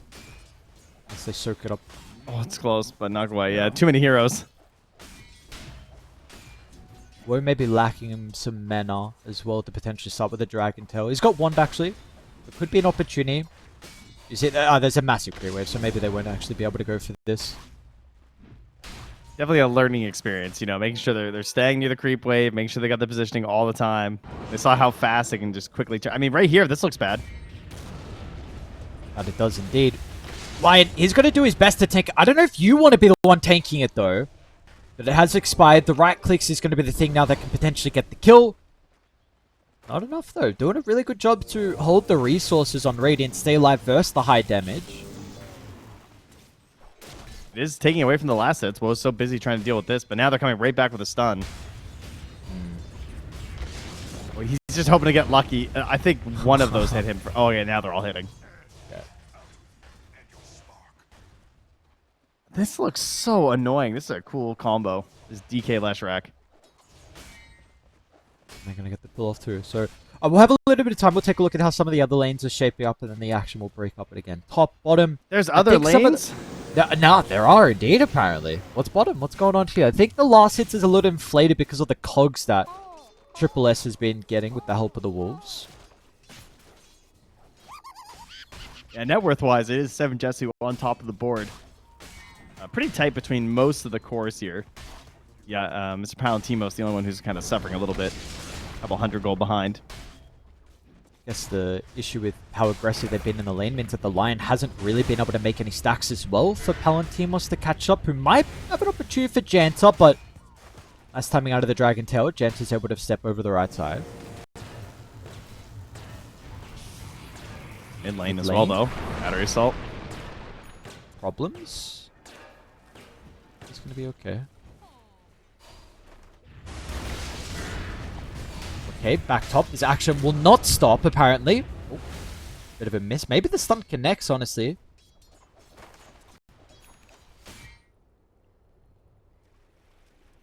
Six-minute rune. Luckily for the Radiant, will be bottom for Young G here. So with an amplified damage on Laguna Blade, potential to get a little bit back here. Gonna lose the Lion's Courier, though. Deep move from Janter is gonna take that down. Where do we go with the amp damage? Shunji, I believe, was scouted out with the Dire Observer Ward, so they know potentially with the pathing down to the bottom. And He's the got the wolves Lycan now. Wolves as well. Yeah.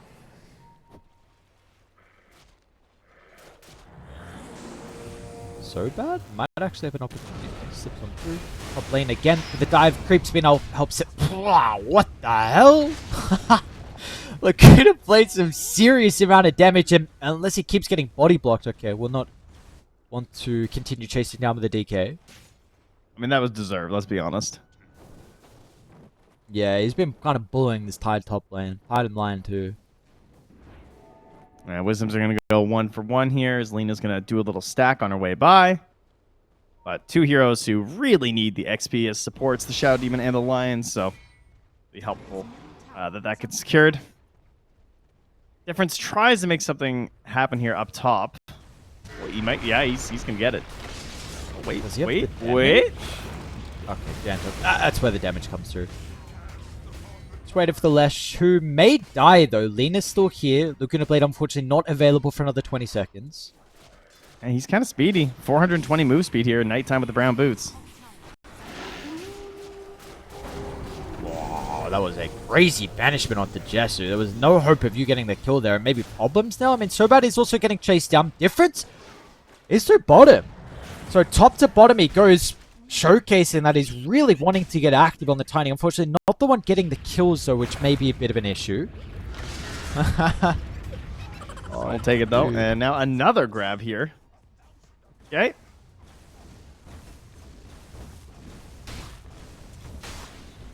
And DK is slapping your tower.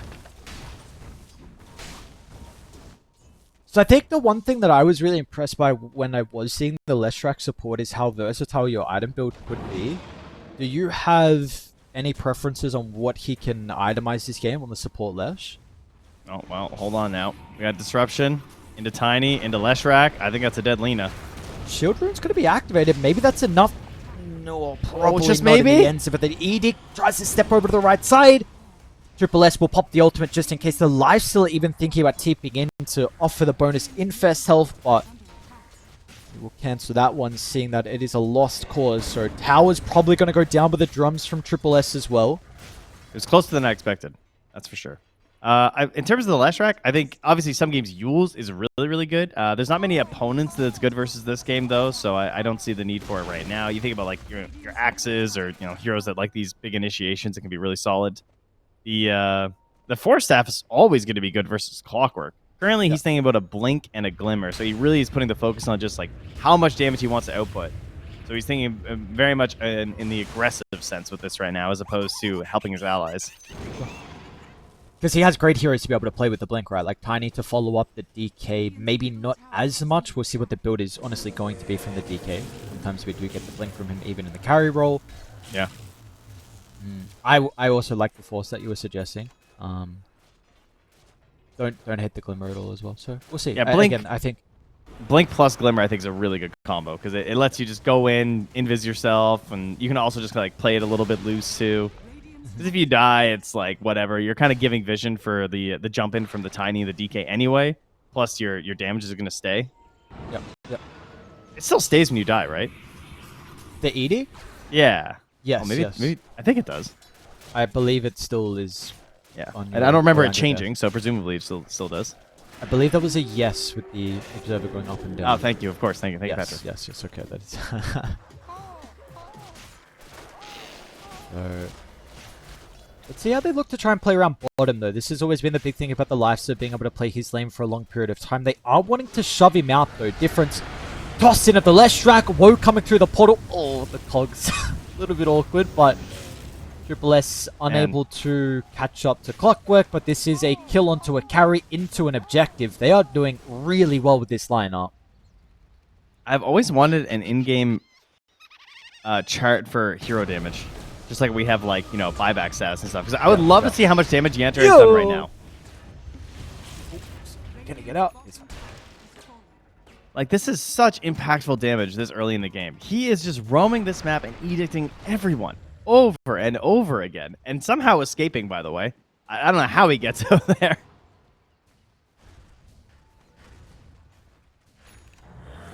It's got similar feels to like a gyrocopter in a way. I think the item build is potentially, again, is a little bit more versatile on the Lesh.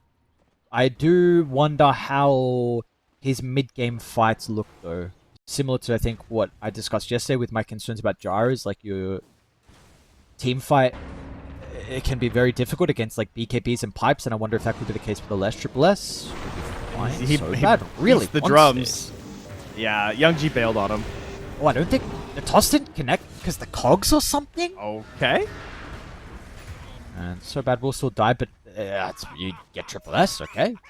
Yeah, Young G came back in and helped secure it. At first, he was just gonna ditch him, but makes a play work in the end.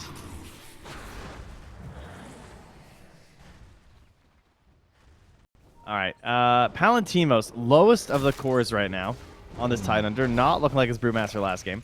Does have the Vlad Soul Ring and then heading towards the phase, but so he's building his foundation of items before he goes for his Blink Shard, presumably, because Shard looks really good this game for sure. I mean, Lycan, Tiny, Leshrac, lots of heroes who just like to bob and weave in and out. That is a Midas. Yes, I was just about to mention this. I was watching one stream recently where the Lycan went for this facet and he went Midas as well. So I don't know if this is a specific thing for the build. I don't know if it's the experience, the attack speed. I don't know what it is, but the only time I've seen this facet recently in a stream, they went for the Midas too. It makes a lot of sense. The Midas is very, very smart because you're buying experience, and the whole point of this build is getting the levels maxed out on the Summoned Wolves as fast as you can, because as a summoned unit, like, they just get super, super strong. The other thing that happens is that every hero level, you and your neutral, or you and your units that you control do more damage to neutrals. So the Midas also gets you more levels, which increases your innate ability, which means you're farming even faster. Huh, interesting, okay. Well, it is a little bit more on the greedy route, but he's still being very active on the Lycan, though, with the first drums, and I imagine regardless, we're going to see him getting involved with the shapeshift, and importantly, the wolves. This is something that you've been mentioning in a lot of games, right? Like the forward vision, and importantly, having people to use that vision. And Tiny with the ganking duo, the Shadow Team, and the Lesh, like they will really utilize this. Yep. That is definitely the best thing about this hero for sure. It's just vision. DK spending a lot of time here right now. Really wants to make something happen. I like this read, though. Nice rat. What a rage. That was an incredible timing. And the response is going to be there as well from Radiant. They're ready to take the team fight. The banishment stops the tentacles connecting, but it sets up for the LSA nonetheless. Man, ASAKURA playing from this deficit regardless. The read from them to smoke to bottom, anticipating that there was going to be a move onto 7 Jesu. Man, that was sick. He was so ready for that rage. That was crazy. I'm very impressed. Even when you know it's coming. Like, I could be watching the Tiny on my screen and I might still miss that. That was so fast. Palantir.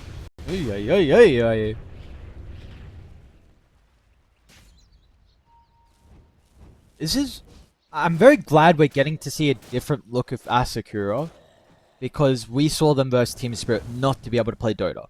And we are at least getting to see, like, this is a pretty decent team. Like, the moves they're making, the reads they're playing, the read of the map and everything. Like, they have some really good ideas and playing some really good Dota as well. And I'm just glad we've been able to see it so far, because we didn't in that previous series.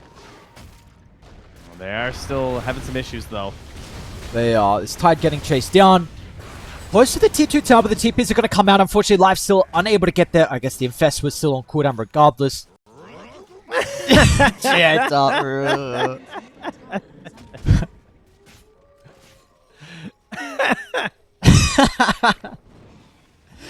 Sick, bro. Oh, what an ass. You're like, isn't this hero fun, he says? Aren't I funny? Just throwing my life away? Well, importantly, you've got Radiance on Lifestealer, so he is keeping up, and we did see yesterday that this hero, your late game, could be a very big issue, and that is potentially shaping up to be the case again. Yeah, the pressure from one move is staying definitely across the river right now, though. Do not want to give a lot of room. They've kind of swapped spots here with Triple S, and he's now up top with the Wolves.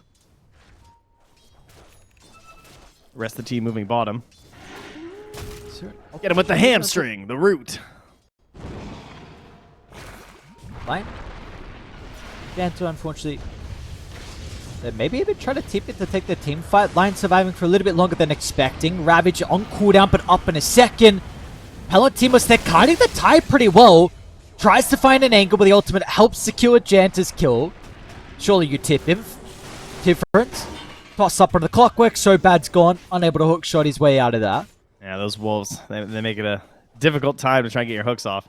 I mean, they had a Ravage to kill the Leshrac. I'm calling that a win for one move for sure. Maybe if Palantimos doesn't Ravage, though, they lose a core hero, so fair enough. But that is a great move here from the side of one move, because they're making so much space for Roche. They're just going to run right to it. This was the thing last game, right, where we saw the early Roche, but the Slark lineup was able to completely avoid it thanks to getting rid of all the vision. Yeah. We'll see if they're going to be able to do so and kite away from one move, because they do have so many heroes that can look for these pickoffs. Speaking of that, I think there's one happening down bottom. Yanta is dead indeed. A little blink play there from the line, easy. But, you know, space for my carry. Space for my heroes. Carry DK gets the Aegis. Difference closing in on his phylactery. Again, good early game. So bad. So, That's not even going to save him. yeah, now is he in trouble, actually? Okay. Oh, what? Okay, I didn't know that went through BKB. Alright, Jesu. Yo, now you're really kicking yourselves about going for the Infest save. Wait, what happened? I wasn't watching. It got hamstring. That pierces? That's crazy. What? I had no idea that's a that's 0.5 second crazy. route through BKB. What? Okay. I had no idea. That's crazy. It's so funny because even though those heroes were being picked, we're not getting lifestealers or these heroes that do these spin TPs and BKB TPs versus it. All right, that is very, very important to know. Yeah, that is that's really big. I'm not surprised, to be honest. Like, when I saw him TPR, I'm like, dude, I really would not be surprised if this Lycan Wolf hits him and the TP gets cancelled. And it happened. So it just seems like it's a mechanic. Like, for some reason, it seems like it would go through BKB. That's crazy because, I mean, oftentimes you will have it on just like the auto cast, but I mean, that you can just save that. Like, you can ensure that that's going to be there. That is really good. That's just fine. Palantimos is posturing pretty aggressively. Ravage is back off cooldown. He has Mage Slayer. He is tanky. Down to half health pretty quickly though. Janta trying to step through. Nice stun to the backline, but he's going to eat a lot of damage shortly. But the Ravage comes out at the last second. Palantimos would do it on his dying breath, would help him get the kill on the difference.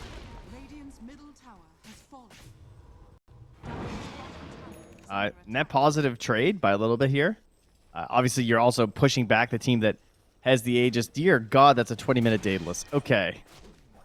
That is a scary DK. That's an Aegis play. Getting Aegis immediately into Daedalus is that is a way to farm towards your BKB while also being terrifying. What do we think that tip is for? Like, holy shit, you're farmed and have a Daedalus? I think so. I'd be tipping my DK too. Big boy. It's going to be good to see. It's been a while. It'll be nice just a refresher to see what the splash crits can do on this hero. So many hats. Who are we looking at? A DK. I mean, it's not so many, I guess, but it looks nice. Got 5 hats bobbing along there. It'll get there. This hero, he'll find him. Maybe the lifesteal will do lifesteal things though. Still waiting to see. Shadow Demon is probably the big hero for me that's going to affect the lifestealer, and apparently even the Lycan potentially now with the hamstring. Maybe it could be frustrating the fights. Yep.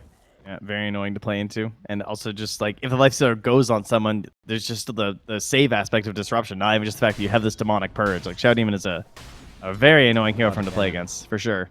But there's the blink now to complete his early ideas here from Janter, and clearly he loves playing this because next he's thinking of bots. No way. Oh, he's Vampire Fangs too? That's cute. Alright. Oh, they're going to steal the Wisdom Rune as well.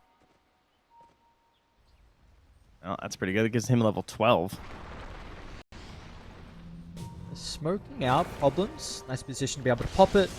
They will get the vision. Low ground difference is ready, but nothing is really going to be able to do a kill shot. But Hookshot miss into Greevil laughter immediately. It's just some toxic shit.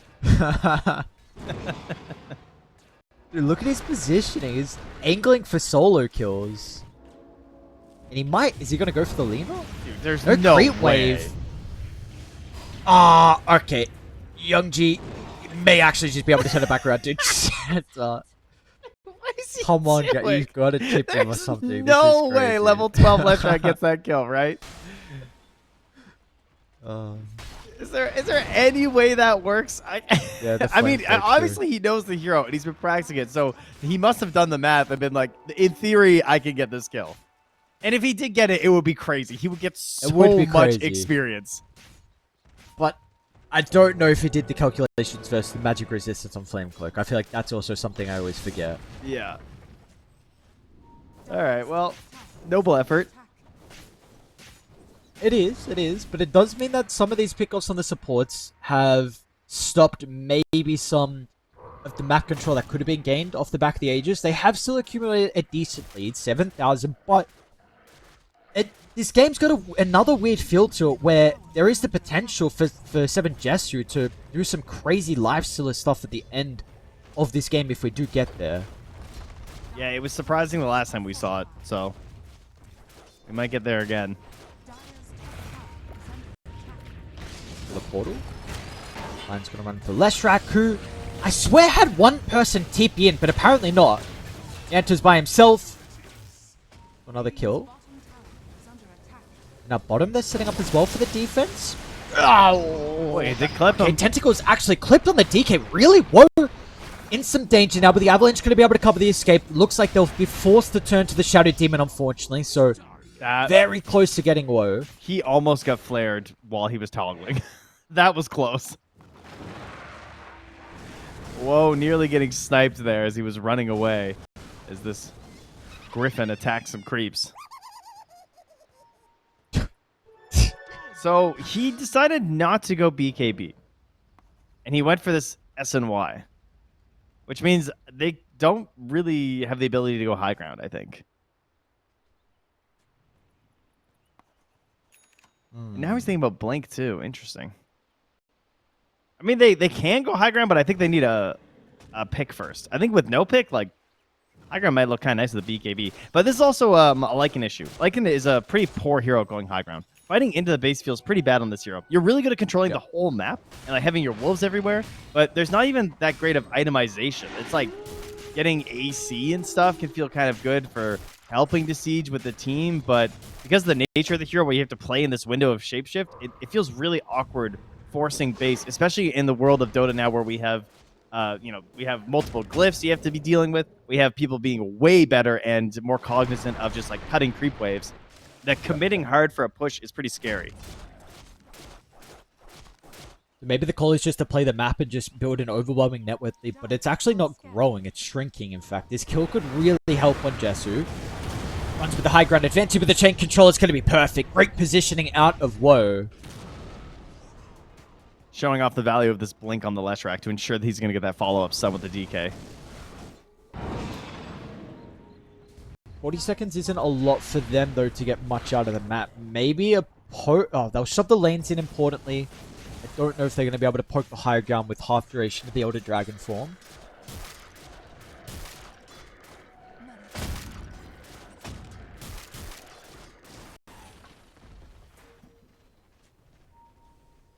It's going all connect, I think, on Lycan. Okay, so very frustrating for the Lion. Yeah, and he's got his little shard wolf doing work with the creep wave. This part of sieging he's good at. Yep. Frustrating siege. Oh, I mean, this tower is honestly taking a decent amount of damage.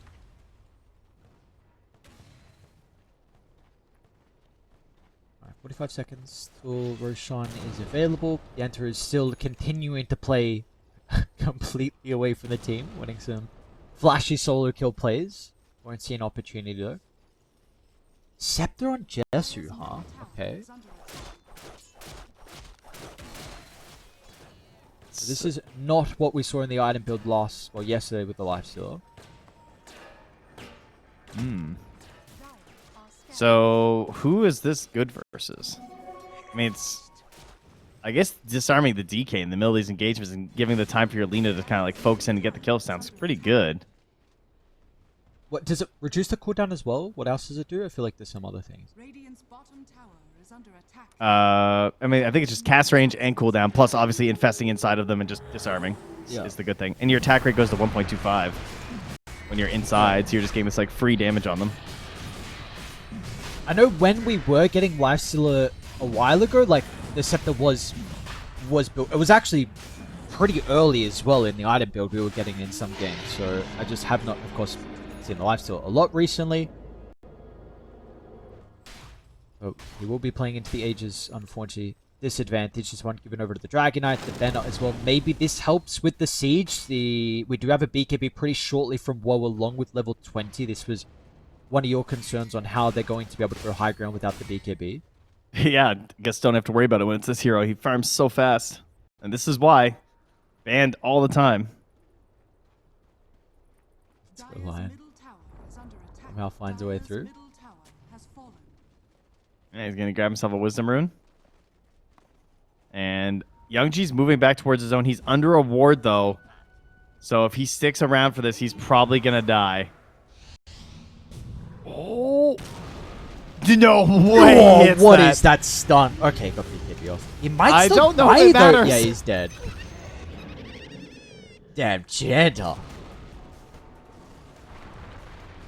That was crazy. That was like the very edge of the split earth. Alright, but good move there from the line to steal their Wisdom Rune away at the very least. Seven Jesu going to invest in and out. No wolves this time.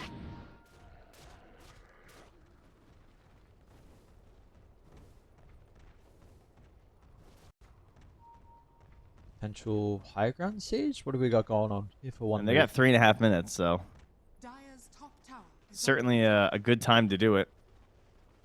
Reminder, if you're watching, this is a Let's Track with Misanthropy, so your Diabolic Edict does not target towers. That's why they're not just going to... I mean, he's also a support, so it's kind of hard to get that up close, but he cannot help in this regard.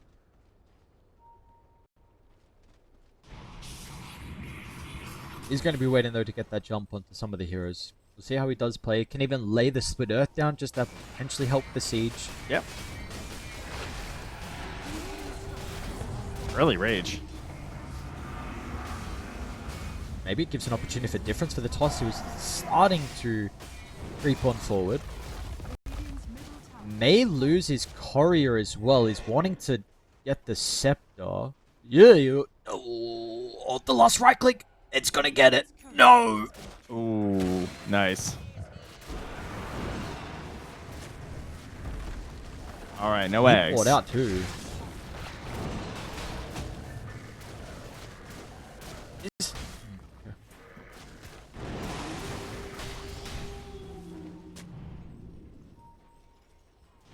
Still 2 minutes left on this, and now you have Shadow Demon Illusions of the DK as well.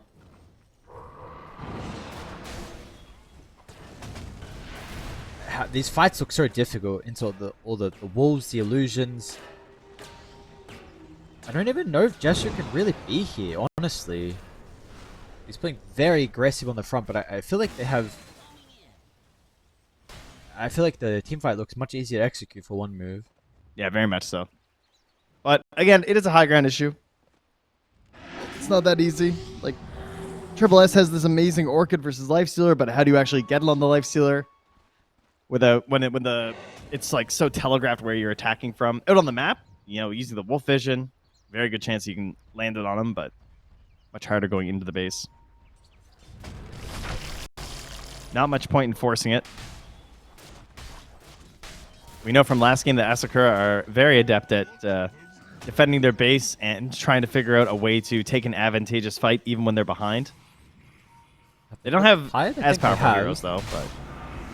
But that's a big grab. Demos, there's a couple of heroes nearby, but yeah, they're just going to feed him to the wolves. So down goes your off-laner, who's really making him work for it. Started staying alive longer than they were expecting. Mid lane as well. Yanto, I think with the help of Difference, is able to catch out so bad. Well, now it is definitely time to hit some buildings here.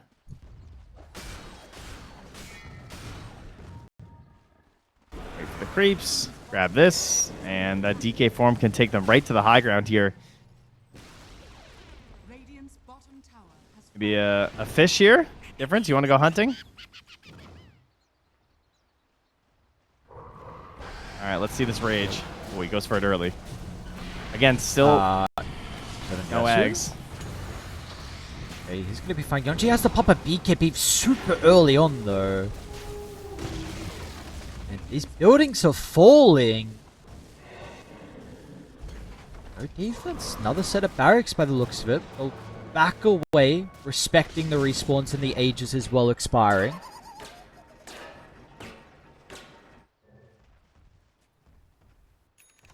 Yeah, waiting instead for the Ags to respawn. That was really painful. Could have helped delay the push quite a bit, too. Yeah.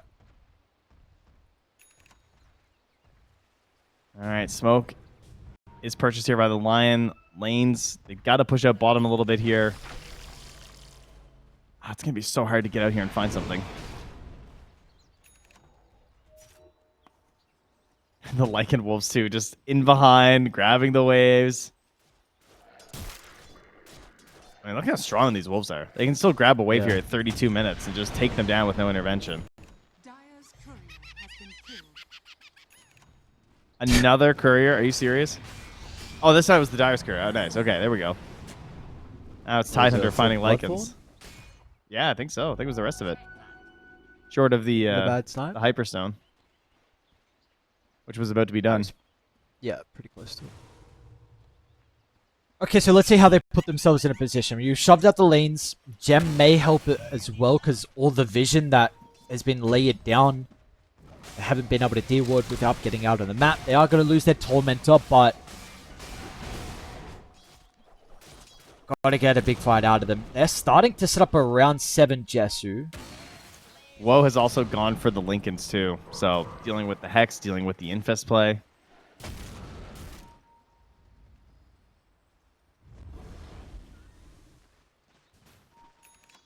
Maybe this is the fight. Smoke up. They need their Tide inside the smoke. Looking... Not the same synergy we saw from them last game. Not playing as a full 5-man. Jesu's going to run up the high ground. Smoke popped, and this will give one move an idea that something is going on.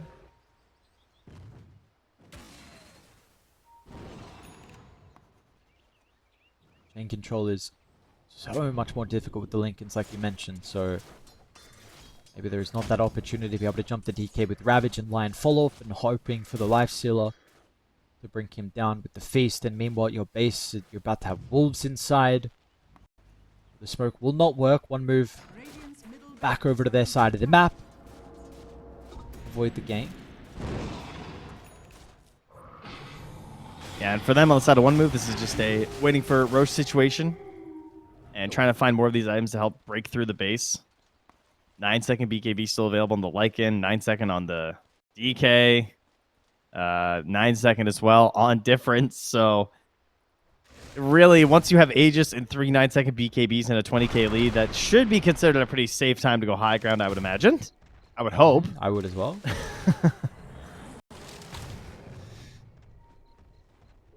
It's going to be a 2-minute spawn here, so a little bit of time here for ASAKURA. They could try one more time, I think.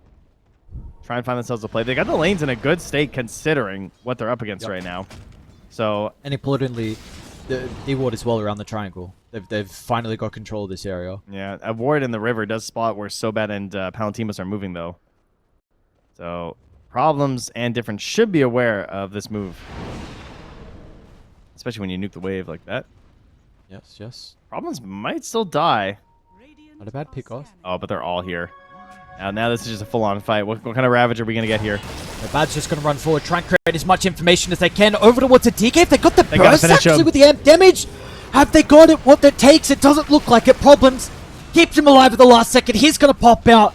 They'll deal with the carry, but they used everything. Difference is now getting chased down as well. 7 Jesu tries to lock onto the Tiny. Sidestep not going to be there, but the BKB expiring shortly from Difference. Difference is gone. Oh, they're doing it. ASAKURA. Man, what a Somehow, the Triple S, what's going on here? Shapeshift activated, looking to charge forward. Maybe they see an opportunity for Young Chip, but the Infest is back up, and so is his health as well after that. Triple kill for 7 Jesu. Tide has gone too far. Palantimo senses an opportunity to try and get the stragglers.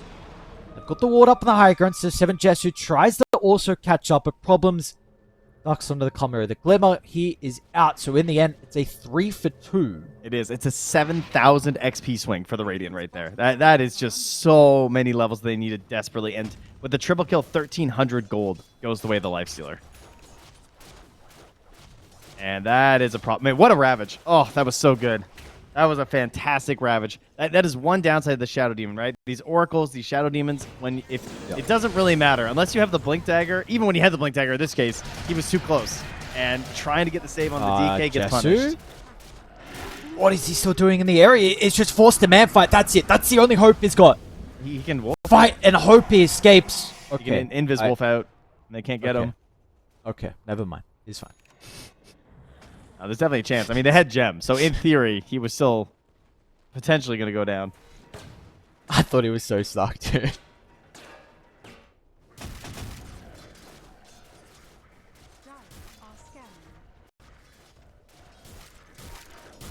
Hex on Lesh. Don't know how long he's had this for, but He just picked it up pretty recently. He was working on it for a while. All right, so the theory, it is shown from Asakura. If he hits, I mean, that was a perfect Ravage. That really could not have gone much better. They got so much damage onto Woe before you could BKB. issue is it's still on cooldown though, and Roche All right, let's go, Lion. Let's Let's go. Flare will scout, but everything's snagged. Do we still look for the fight though? The ward, it's pretty decent.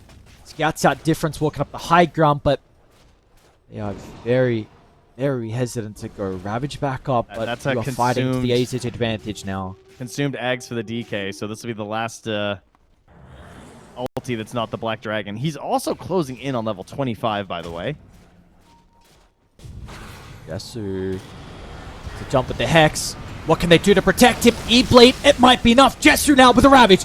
It's onto the Dragonite once again, but Woe this time protected with the PKB and the Aegis. They are not going to have a repeat of that previous team fight. What was successful for them will not be the case. And says 7 Jesu gets close with the bashes, but it's not good enough, and now they need a duck and run. TP out Rage, he'll be fine. Everyone else might also make it. Yeah, Nice they're escape. only going to lose their Lion, which is crazy. They did spend the Ravage, but considering that situation and the way it broke down, I would take that as Asakura. That could have been much, much worse. Downside, your opponents, they now have that Aegis. When the BKB comes back and the Dragon Form comes back, that's going to be a humongous DK. We don't see this Ags that often anymore, but we're going to get a chance to actually witness it for the first time in a while. I feel like other items are prioritized so much higher. And usually the Ags goes to somebody else. Yeah. Like, where's my Wolf Bite? Where's my Wolf Bite Tiny? Sure. Honestly, I'm just surprised that Janter didn't just take it on the Leshrac, you know, with how he's playing this guy. What does SD got? And that's true. He doesn't have the Ags either. Ags would have been really good for him. Yeah. There's also... Okay, wait, what's going on here? Really good ward on the opposite side of the river. Importantly, again, Ravage is the thing that they need available for a successful team fight. They're gonna... He blinks the shard. Guy's gaming. Now the wraparound. Whoa. High ground advantage with the vision. If they've got any detection, it's going to go for the clockwork instead, but he doesn't pop BKB, but the banishment again for Problems. Great positioning, always with the Shadow Demon to disrupt the team fight. Tiny might be a little bit vulnerable, a little bit awkward with the E-Blade Infest. He's going to charge him away from the Lina, so they don't have a life stealer to protect Young G, and also Lion is getting scouted out. Yeah, so we'll try and TP. He's going to be able to make it, but unfortunately, Tidehunter will not have the same fate. Palantimos was hoping he was going to have Ravage for the team fight. Fudge will not. Oh. I'm a dragon. I can fly. No buybacks. This may Megas or game. When maybe a it's dead like a life. nice orchid. Yeah, very nicely done. It is. He's got buyback, but Toss I don't into know the if it's gonna do Bloodthorn. much. That's a tough one. There's the buy, but watch out for the scythe. I mean, he just cannot get in here.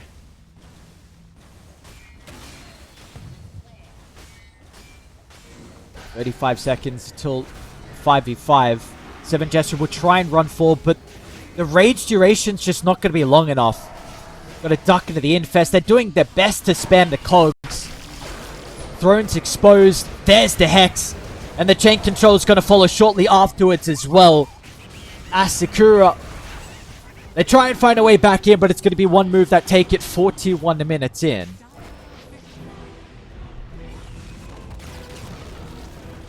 Alrighty, this one move, taking the lead, not letting go this time.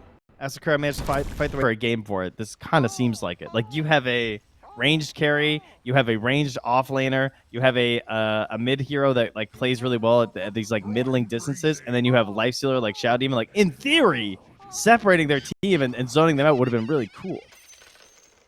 But RP is just too amazing. And reverse polarity is quite shit too. There's also that.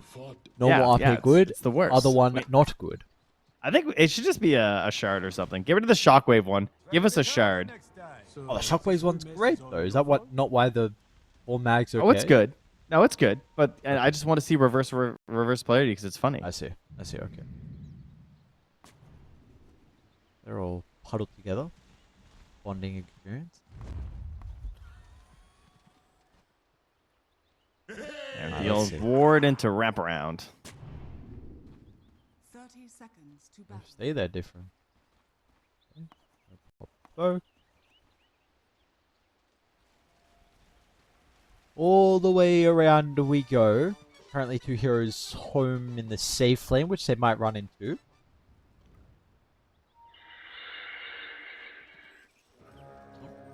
High ground position from Woe.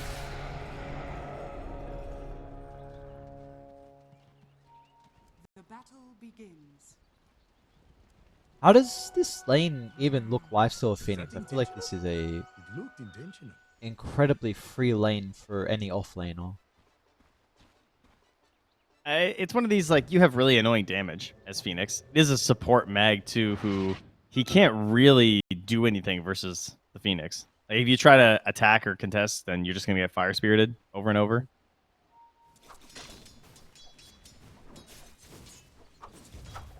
I think it'll be all right. Okay.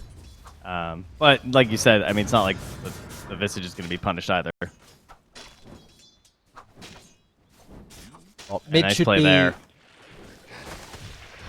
What happened? They're just using the shockwave and it's the fire spirits itself to gain the soul assumptions and quickly zap Janter. So that's pretty annoying. Because it's just when heroes take damage, so Phoenix's own use of the fire spirits activates the soul assumption. Unlucky Yanto.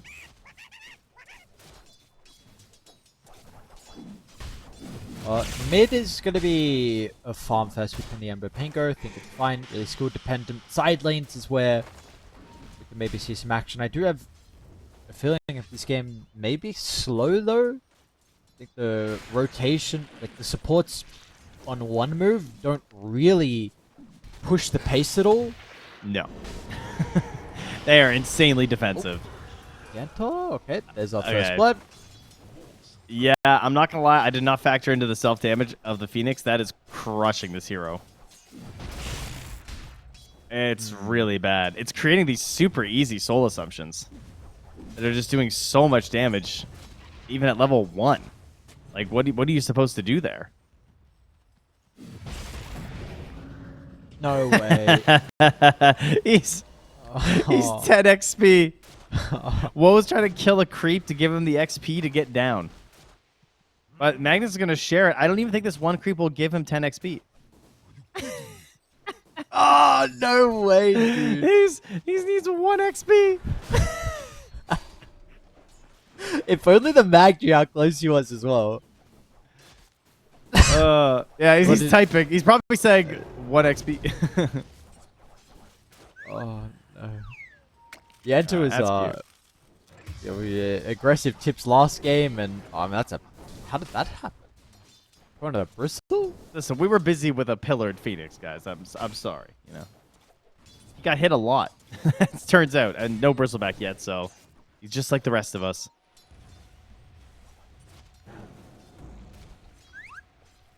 Okay, well,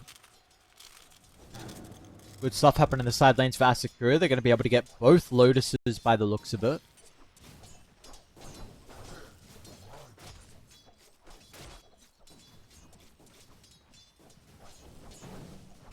Not bad indeed, and mid is Panko's doing a little bit doing better than the M bot. Yeah. Oh, okay. Top lane, so bad. We'll go down, so Bristleback's able to get some revenge. What you're saying before, though, I'm also agreeing this is probably going to be a pretty slow game. I think if anyone's going to be pushing this game, it will definitely be ASAKURA, 100%. One move do have really defensive supports in the Phoenix and the Shadow Demon, so if you are like over-aggressive and you try to go for a dive that's just a little bit too much onto like a Bristle, for example, or a Lifestealer, these are very good turnaround heroes. So in combination with Sunray, with Disruption, that's like the one hazard. Oh, man, look at this Bristle, though. He's getting right-clicked down a lot, apparently. So bad. Yeah, minus armor, though. Yeah, wow. He was down to -7 on the Lich from that. And Shadow Demon almost able to help get the kill. Bottom lane Phoenix as well, almost dying. Has to dive away. I mean, the good news is that the last hits are still just fine, because they can't really fully woe. I mean, he's just, you know, doing his thing, being a lifestealer, feasting away. Yep. Very chill carry. Fine time. First blood not really paying off that much at the moment. Like everyone is being able to find their farm. But like you said, really the big thing is Visage being the tempo controller. Maybe beforehand we could see the Pango, depending on the Rolling Thunder usages. I didn't see. Did he go for the double jump as well this game on the Pango? He did, yeah. He did? Okay. He was going back and forth a lot on the screen, but eventually he decided to go for the double jump. I think versus the Ember makes the most sense. It's good in the matchup. Ember doesn't have a whole lot versus a double. It is a physical damage ability, so Flame Guard doesn't help you with it. Especially when you don't have any points in it, because he's going for the 2-3 build here. And, ooh, nice jump forward here from Difference. It's not going to be enough damage, but he pumps a lot into Young G. The help of the Blightstone. Seven Jesse going to wrap one up top. Nice banishment. So about trying to get in front of him. Might be able to with a Frost Blast slow, but not going to be required in the end. Does take them quite a while and drags them away from the lane. Maybe Triple S is thinking like there's some kill threat onto So Bad who will TP up. Nice read, no stun. And forced the TP and steals their bounty. That's kind of nice. Jandra, though, gets the Phoenix's courier as it was on its way. Or sorry, Magnus gets Jantra's courier, rather.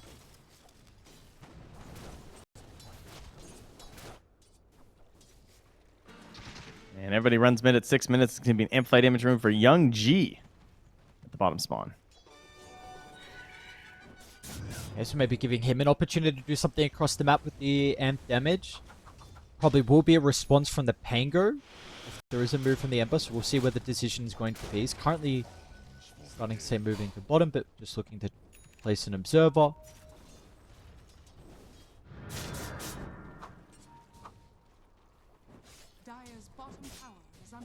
And we're chilling. 4 kills, honestly.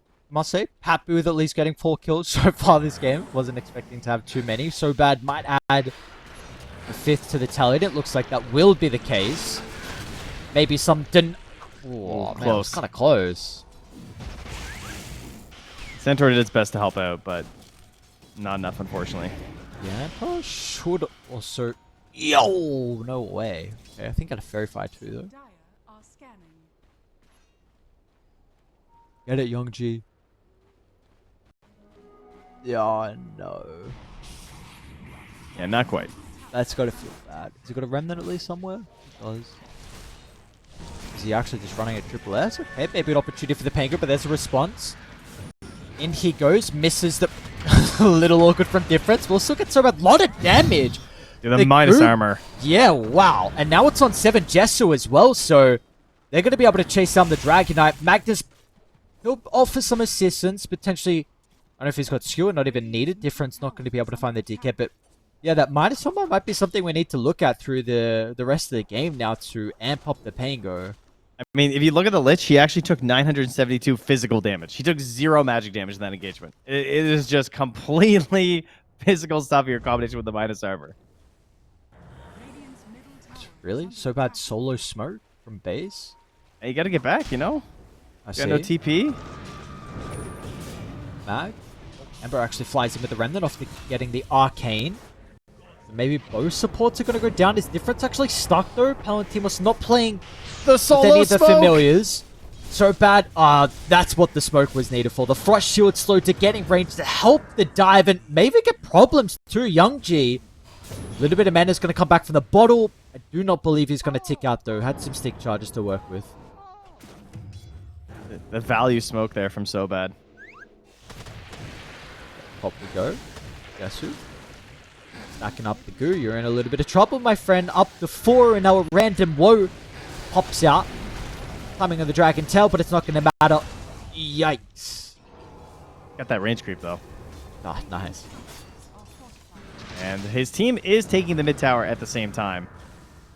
Can try and commit for it, but it's a bit much. Dire's top tower is under attack. The stacks. Great sentry here from Problems. Gonna get both those. The stacks are being formed over here, as you saw. Dire's structures are fortified. Supports level's looking pretty decent as well. I didn't see where the wisdom, the other one went. Phantom. Actually looking for an aggressive solo kill onto So Bad. Does have the bristle starting to run over. Young G is going to move here as well. I don't know about this. Have you baited your bristle? Rolling Thunder is a pretty good location to be able to bounce off some of the walls, but it's not going to work out. Now, Triple S is split away. So I guess the Rolling Thunder is enough to be able to stop them from chasing aggressively. The bristle ducks out, but the support's fine. Yeah, throughout all this, though, Palantimos has taken the top spot and is just farming down bottom and using the creeps to farm up some stacks. Bristle farming up in the top lane, on the other side. And I guess the two offlaners really are big winners, huh? He's top of the board, didn't even realize on the Bristle. Definitely the stacks going to continue to help out as well with that net worth. So we're saying how good of a game he is having at the moment, but honestly, all the claws are looking very good. Doesn't seem like anyone is going to be playing with a large deficit, at least in this final game. Yeah, then the question becomes, whose gold is more valuable early? Even if we are even, it's Dragon Knight, it's Visage. So slowing down Palantimos would be massive right now. Speaking Can the of the skewer Visage. save him? Looks like it will. So Palantimos is going to be okay. Magnus puts his body on the line, gets out. They want to They're go committing. for him though. Difference looks like the swashbuckle not going to be enough. The Infest nuke as well. Palantimos is out. Maybe Difference. Nah, Swash is still too large of a cooldown. Dire's courier. A little swipe of the rapier there. Are they in him trouble? down. Actually? I don't know. There's no ulti from Lich. We'll expend the Rolling Thunder. Difference moves over to the north. And while Young G as well sidesteps the roll. Chains off cooldown. Okay. Rolling Thunder lasts long enough anyway.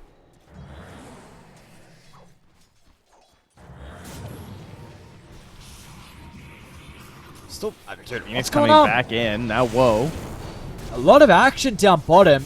Yanta has the level 6 as well, which could be important. No way Oh, to really jeez. hold them inside the supernova range. Meanwhile, nice Sinister's gaze back into the familiar stone drop, but Difference is fine. Decent one charges for him. He needs to pop him though. Okay. These Maybe are would big have plays died by Young regardless G. anyway. Yeah, Young G's movement so far, and even 7 Gesture now wants to get involved as well. Great plays. 5 heroes by the looks of it from ASAKURA. Everyone required for this skirmish down bottom. They get some massive kills, amplifying the Visage's net worth. Radiant's bottom Yeah, I'm getting worried for one move. I mean, they just have such strong heroes, and they're getting a good start. You have the Armadillo on the DK. This tower is just gone, right? You're going to have Boots of Bearing. Are they done for the Visage? The Boots of Bearing are done. So this is the non-stop spam of the drums, beating the bongos, between the birds, between the Visage. The pressure is just constant. And then getting into these engagements, too, with a DK. If he's in Dragon form and the bongos are going, feels incredible. This Ember is just uncatchable. Yep. Youngji is 6-0-1. It's really hard for them to kill him. And what is the itemization that you are going to kill him with? Like, who buys the item to kill him? It's going to have to be Janter. It's either the Scythe. He currently has the Orchid queued up just because it's cheaper, Janter? and maybe that gives him something. Okay, interesting. Yeah. I mean, what other hero is going to do it? Yeah, but you're not getting like Basher, Bissell, 4th item, sick. I mean, you're going to have a free Ember game beforehand.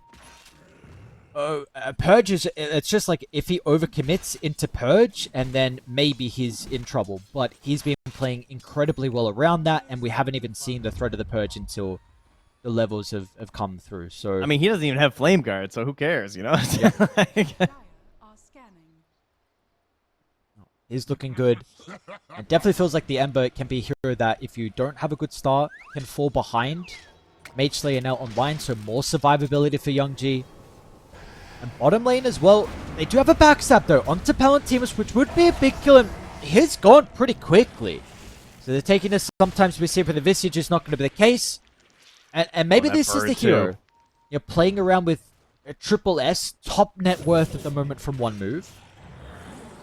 Yeah, he's a hard hero to force things with, but they managed to get a kill. I mean, Visage is definitely one of the more stationary heroes on this map for them to actually try and grab. So that is helpful.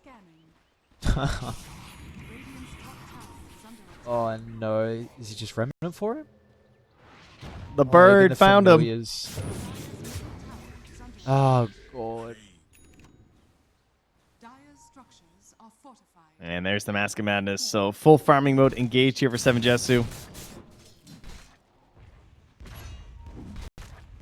Well, But Triple S, he's doing what he can with this hero. He knows that he is the one that has to make stuff happen for his team. So Dire's runs mid. has fallen. Pango has Hasterin and Diffusal. They need a big kill with this combo. they do. Okay, one thing to mention, the Wisdom got sniped from Sobak.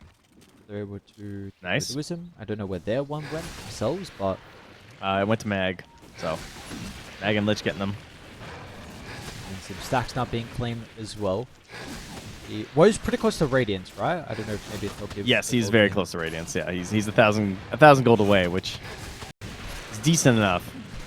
At the same time, this is happening. Palantimos is also just farming through all the camps that he can on the Dire side. Not nearly as efficient, though, of course, as the Bristleback. Do we like the Veil? On Like the what, sorry? The Veil on Palantimos. I was going for the Veil next into the Shivas. Yeah, that's good. Okay. Vision in the fights is really nice for the Ember. I mean, what other choices would he have? In theory, there's like Eggs builds, there's Pipes and stuff. Pipe isn't great. Crimson, I think, is a bit weird. Yeah, I think Veil into Shivas look solid.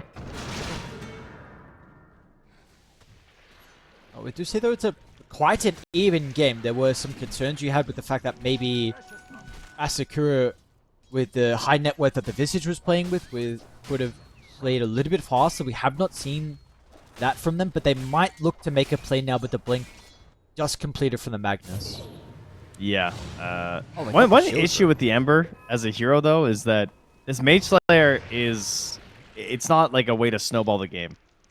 But it obviously feels really good to get this item, especially in a game like this where there's a Bristleback, who's one of these big heroes we talk about when it comes to it, because it does reduce all the damage that the Quill Spray is also throwing out, so that's nice.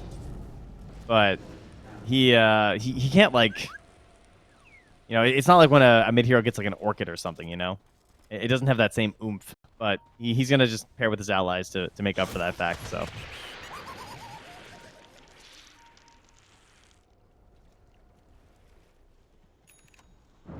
Janter just chilling, watching. Maybe reading of the smoke would be occurring. See the Watcher get taken. And the smoke trying to reveal the blink on the mag doesn't seem like it's going to connect. They're doing a good job to be able to avoid. Net worth lead still kind of stagnating at the moment. The Radiance has been completed for the life. So importantly, the Visage net worth is not continuing to get out of control. I guess maybe because we're not getting many kills for Palantimos. Yeah, and he was also kind of locked in the jungle for a while, and Visage just, it's okay in the jungle, but, you know, obviously lane creeps are worth a lot more, and then the death toll is what you're really angling for. Just hasn't been able to find that very successfully. Radiant have a smoke moving around Woe right now, who is revealing his Radiance in the mid lane. They head into the triangle. They're going to find a couple of stacks. They want to stick around for that, but they're looking for the heroes first. Ember's going to walk right into them. There's a shield rune. He's gone. Maybe they just I think, go back. Oh, they're not going to see the ancient stack. Both sides swing and a miss on the recent smokes, which will continue to slow the game down. Does mean maybe they should be able to secure the power rune. Unfortunately, it's just going to be an invis for difference. Nothing that can really assist that much with picking up the tempo. Is there a side you feel like is happier with this slower paced game? I mean, I would say Asakura, personally, because I think their heroes just, I mean, they have DK. I'm feeling good. G. Or Supernova.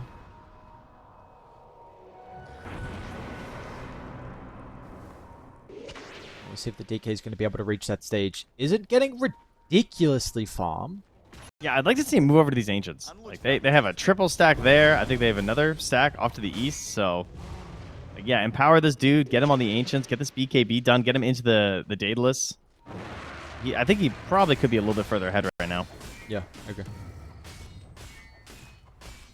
God, it is so fast. That's just absurd.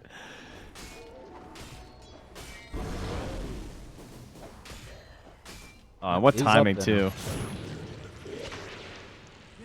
Let's see where they go, though. Like, Roche is quite slow from them. Maybe they can force it, but they probably want to fight. You've got to...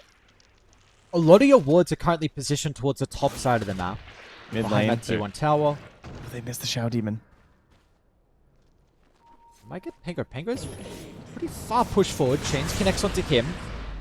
Gets the Rolling Thunder off with the RP, so makes it a little bit more messy. They're still going to try and charge forward. It was actually the shard, but now Triple S inside the middle with the Infest. The Goose are starting to stack up, but you have no Pango to utilize the minus armor. Visage is gone. No, what? How's he out?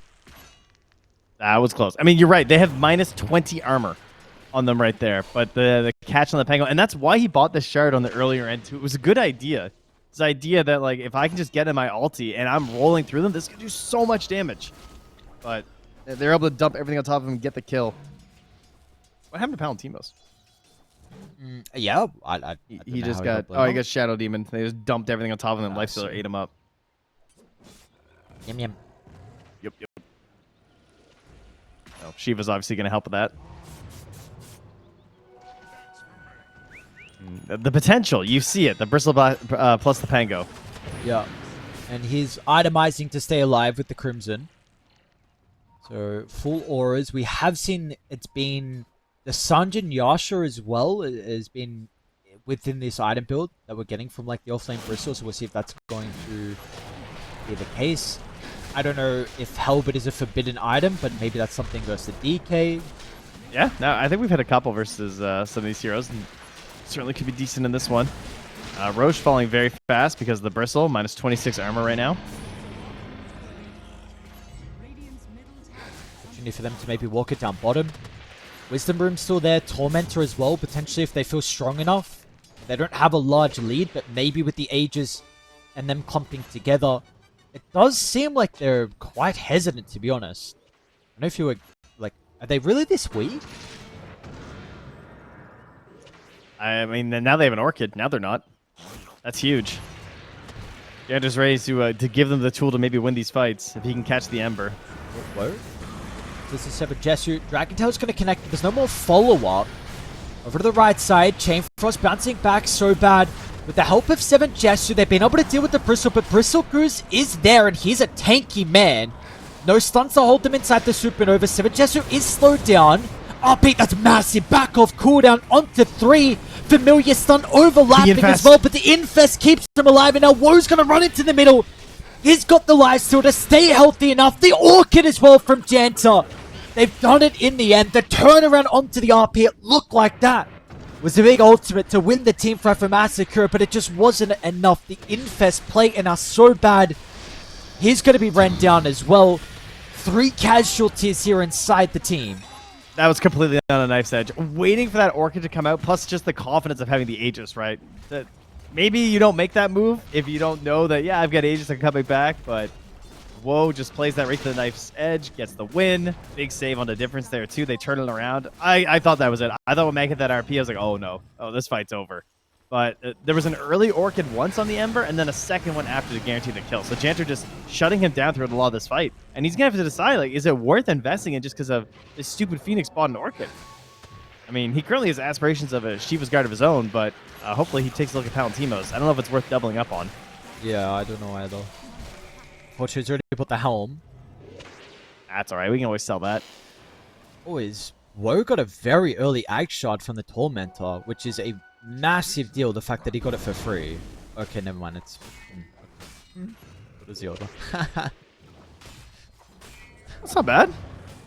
Sure, it's okay. Massive! Forgot they moved over more. I don't see this Yeah, but order. it's still, you know, it's fine. It's fine. Okay, thank you. It's good. It gets everybody. Radiant are scanning. 5k lead now. This game opened up a little bit for one move. Dire's top tower is under attack. Level 12 on the Lich, you know? Maybe we can find a big chain frost. That could be something. Okay. Jesu is getting into that damage. Feels like they're going to need the blink on the Magnus to set it up, though, of course, because he hasn't gone for a blink of his own yet on the DK. Dire's top tower has fallen. This Oh, Bristle, these are definitely red the key, though. It's Yeah. really all about the goo. Like, in these fights, you just got to look and see how much minus armor is on these heroes when he's hitting. Because, like, DK, he was losing a lot right there. They are pinstring them. Lifesteal is going to charge up to give them the information. The rest of the team coming through the river. Mag, there we go. Pops the blink. Oh, they almost get so bad. A little bit too late, though, with the banishment to cancel. But that's a Mag kill.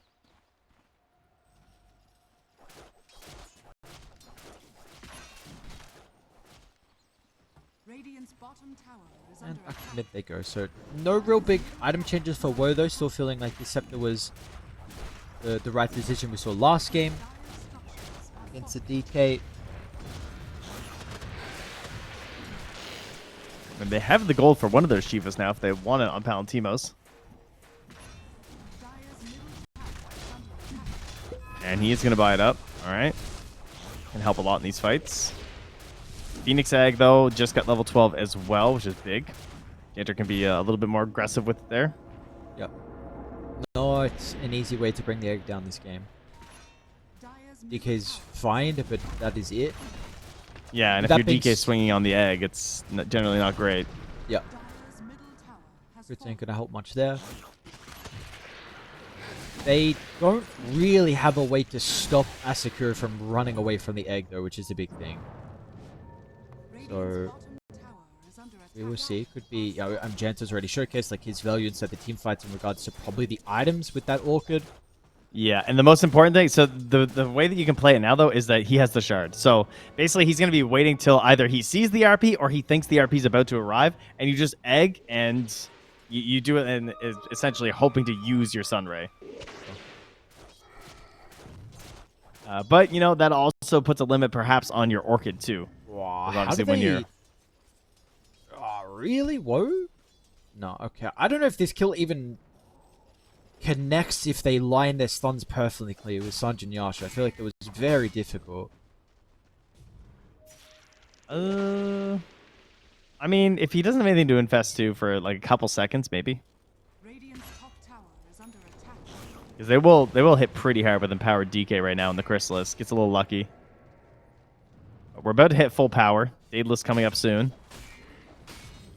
Janter. No observer ward here on this very aggressive maneuver. Now the teammates are coming. Nullifier. Full first. Problems.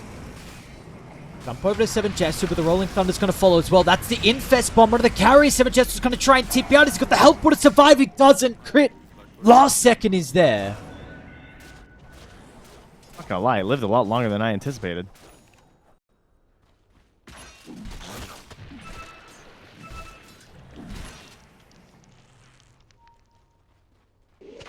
Seconds now without the DK. See what they want to do with this window. It's not the longest opportunity, but maybe high ground could be poked. They might just look to try and control the map. Rushshot's going to make it hard.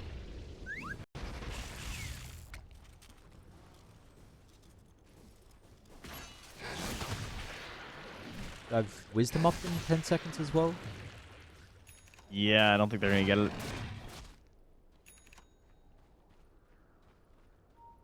Double Scepter completed. Things are looking good for one move. Prime position to be able to take this game.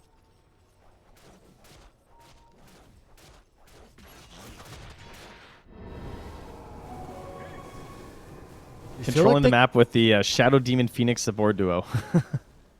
Yeah, you really wouldn't expect that usually, but... It really is that one team fight down ball. Like getting the Roche and then forcing that team fight with the Orchid, just so well timed. And itemizing here on this Phoenix to give yourselves a little bit of threat.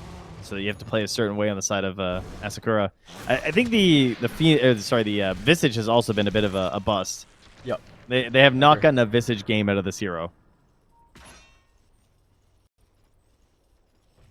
No, they have not, which I don't know if was a little bit of playstyle through the early game and something that's costing them. They are seeing the Visage alone down bottom and starting to TP down, but the outpost TP, Janter's going to run into Palantimos, but the TP Problem's going to be able to stop that. So, when the Visage struggles are continuing, and this is going to be familiars that get farmed. They'll get one.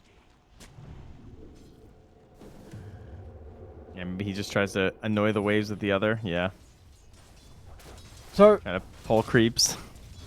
This is going to be an incredibly farmed Dragonite, but it is not as much as a Lifestealer, who you are picking it because of the matchup versus the DK. You've got a very farmed Ember with Empower as well. Do you feel like this is enough with maybe the threat of DK. Okay, speaking of him, 7 Gesture pops the BKB, tries to turn, but the banishment keeps his Phoenix alive, and now RP's going to fly out over the right side. Woe's okay. Infest up aggressively onto the Dragon Knight with a great position for difference to be able to bounce back off the walls. 7 Gesture will not be able to win this. It's a Lifestealer who always reigns supremes in the 1v1 versus the other carries. Oh, it feels like you've got something, you know? Like you've got a chance to maybe get it, and then the Infest. Perfect timing. Again, the RP's just not quite enough. Yeah, the SNY. It is really paying off in these games. That status resistance is still beast. Man, he was so close. That Phoenix got annihilated too. So bad. Okay, banishment's there from Problem. Is he gonna go through his own? Oh, lacking some mana. Okay. Yeah, wait, what was doing so much damage? Anyway, nice solo kill. Problem's gonna like that a lot. I mean, 2k gold in the bank is honestly a pretty big deal for him to get a decent scepter timing. Oh yeah, not bad at all.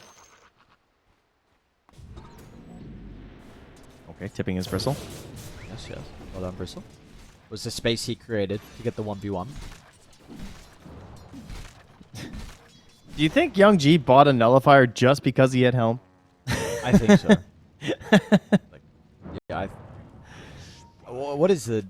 What does it actually do this game? What do the supports have? I don't know, it doesn't seem that good. No, it really doesn't. I mean, okay, Shield Crash, I can't remember if it's Pipe or Crimson you can purge off. It's one of them. It's Crimson. It's Crimson, okay. I feel like it changes every patch between which one. So there's that. I mean, it's got some useful stuff for sure. Yeah, but it's like, it's definitely... doesn't feel amazing. Yes, yeah. It's definitely a nothing feels amazing. If anything, I feel like Ags would feel kind of amazing. Like more mobility. They're well aware of this. Triple S is not going to hesitate with running them down as well. you are now kind of forced to fight. And the Bristle is not the person you want to be targeting. But the Dragonite's in trouble. Your carry just can get nothing going. They left it through the pool. And it looks like the answer, the Life Stealer, is going to be enough this time. Young G, we're not seeing the value out of the Ember like we saw in the early game. He's getting nothing going. Meanwhile, Palantimos chased down inside the lane. This is only delaying the inevitable. They're dropping items in front of him as well from Triple S. No buybacks on 2 heroes. Make it a third now as well. Yeah, I think I was in his S and Y. Just a little bit. And I was going to go sit high ground. Because why not? This combo is awesome. This Bristle Pango has been amazing. Young G's doing his best. He's grabbing waves. He knows that, hey, it's really hard for them to kill me, but it's not going to matter. They are in your base. Mag. Boop. Maybe. Banishment there.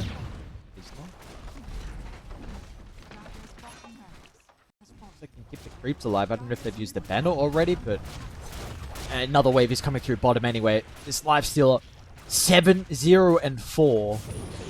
Paladin Sword 2 getting close to the Abyssal Blade. This could be a flawless lifestealer performance. Maybe some skewer back into Dragon Tail, but different sees the Magnus.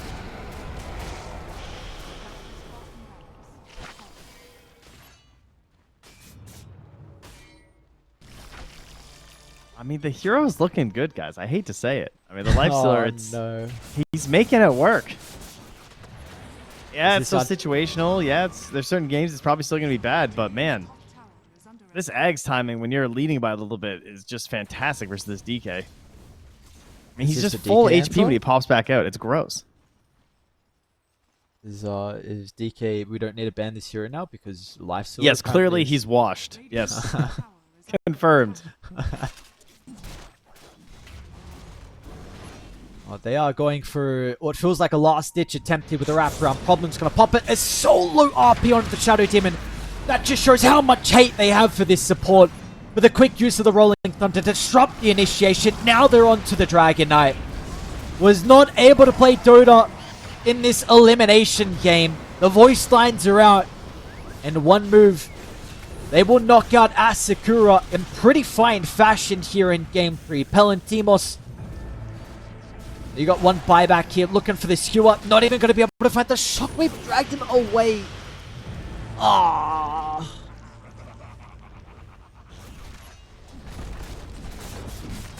Tough scenes. It's not looking like they got much to do here. No, it's not. And that one fight down bottom, Ember's game, non-existent afterwards. Palantimos as well. There's a godlike Lifestealer.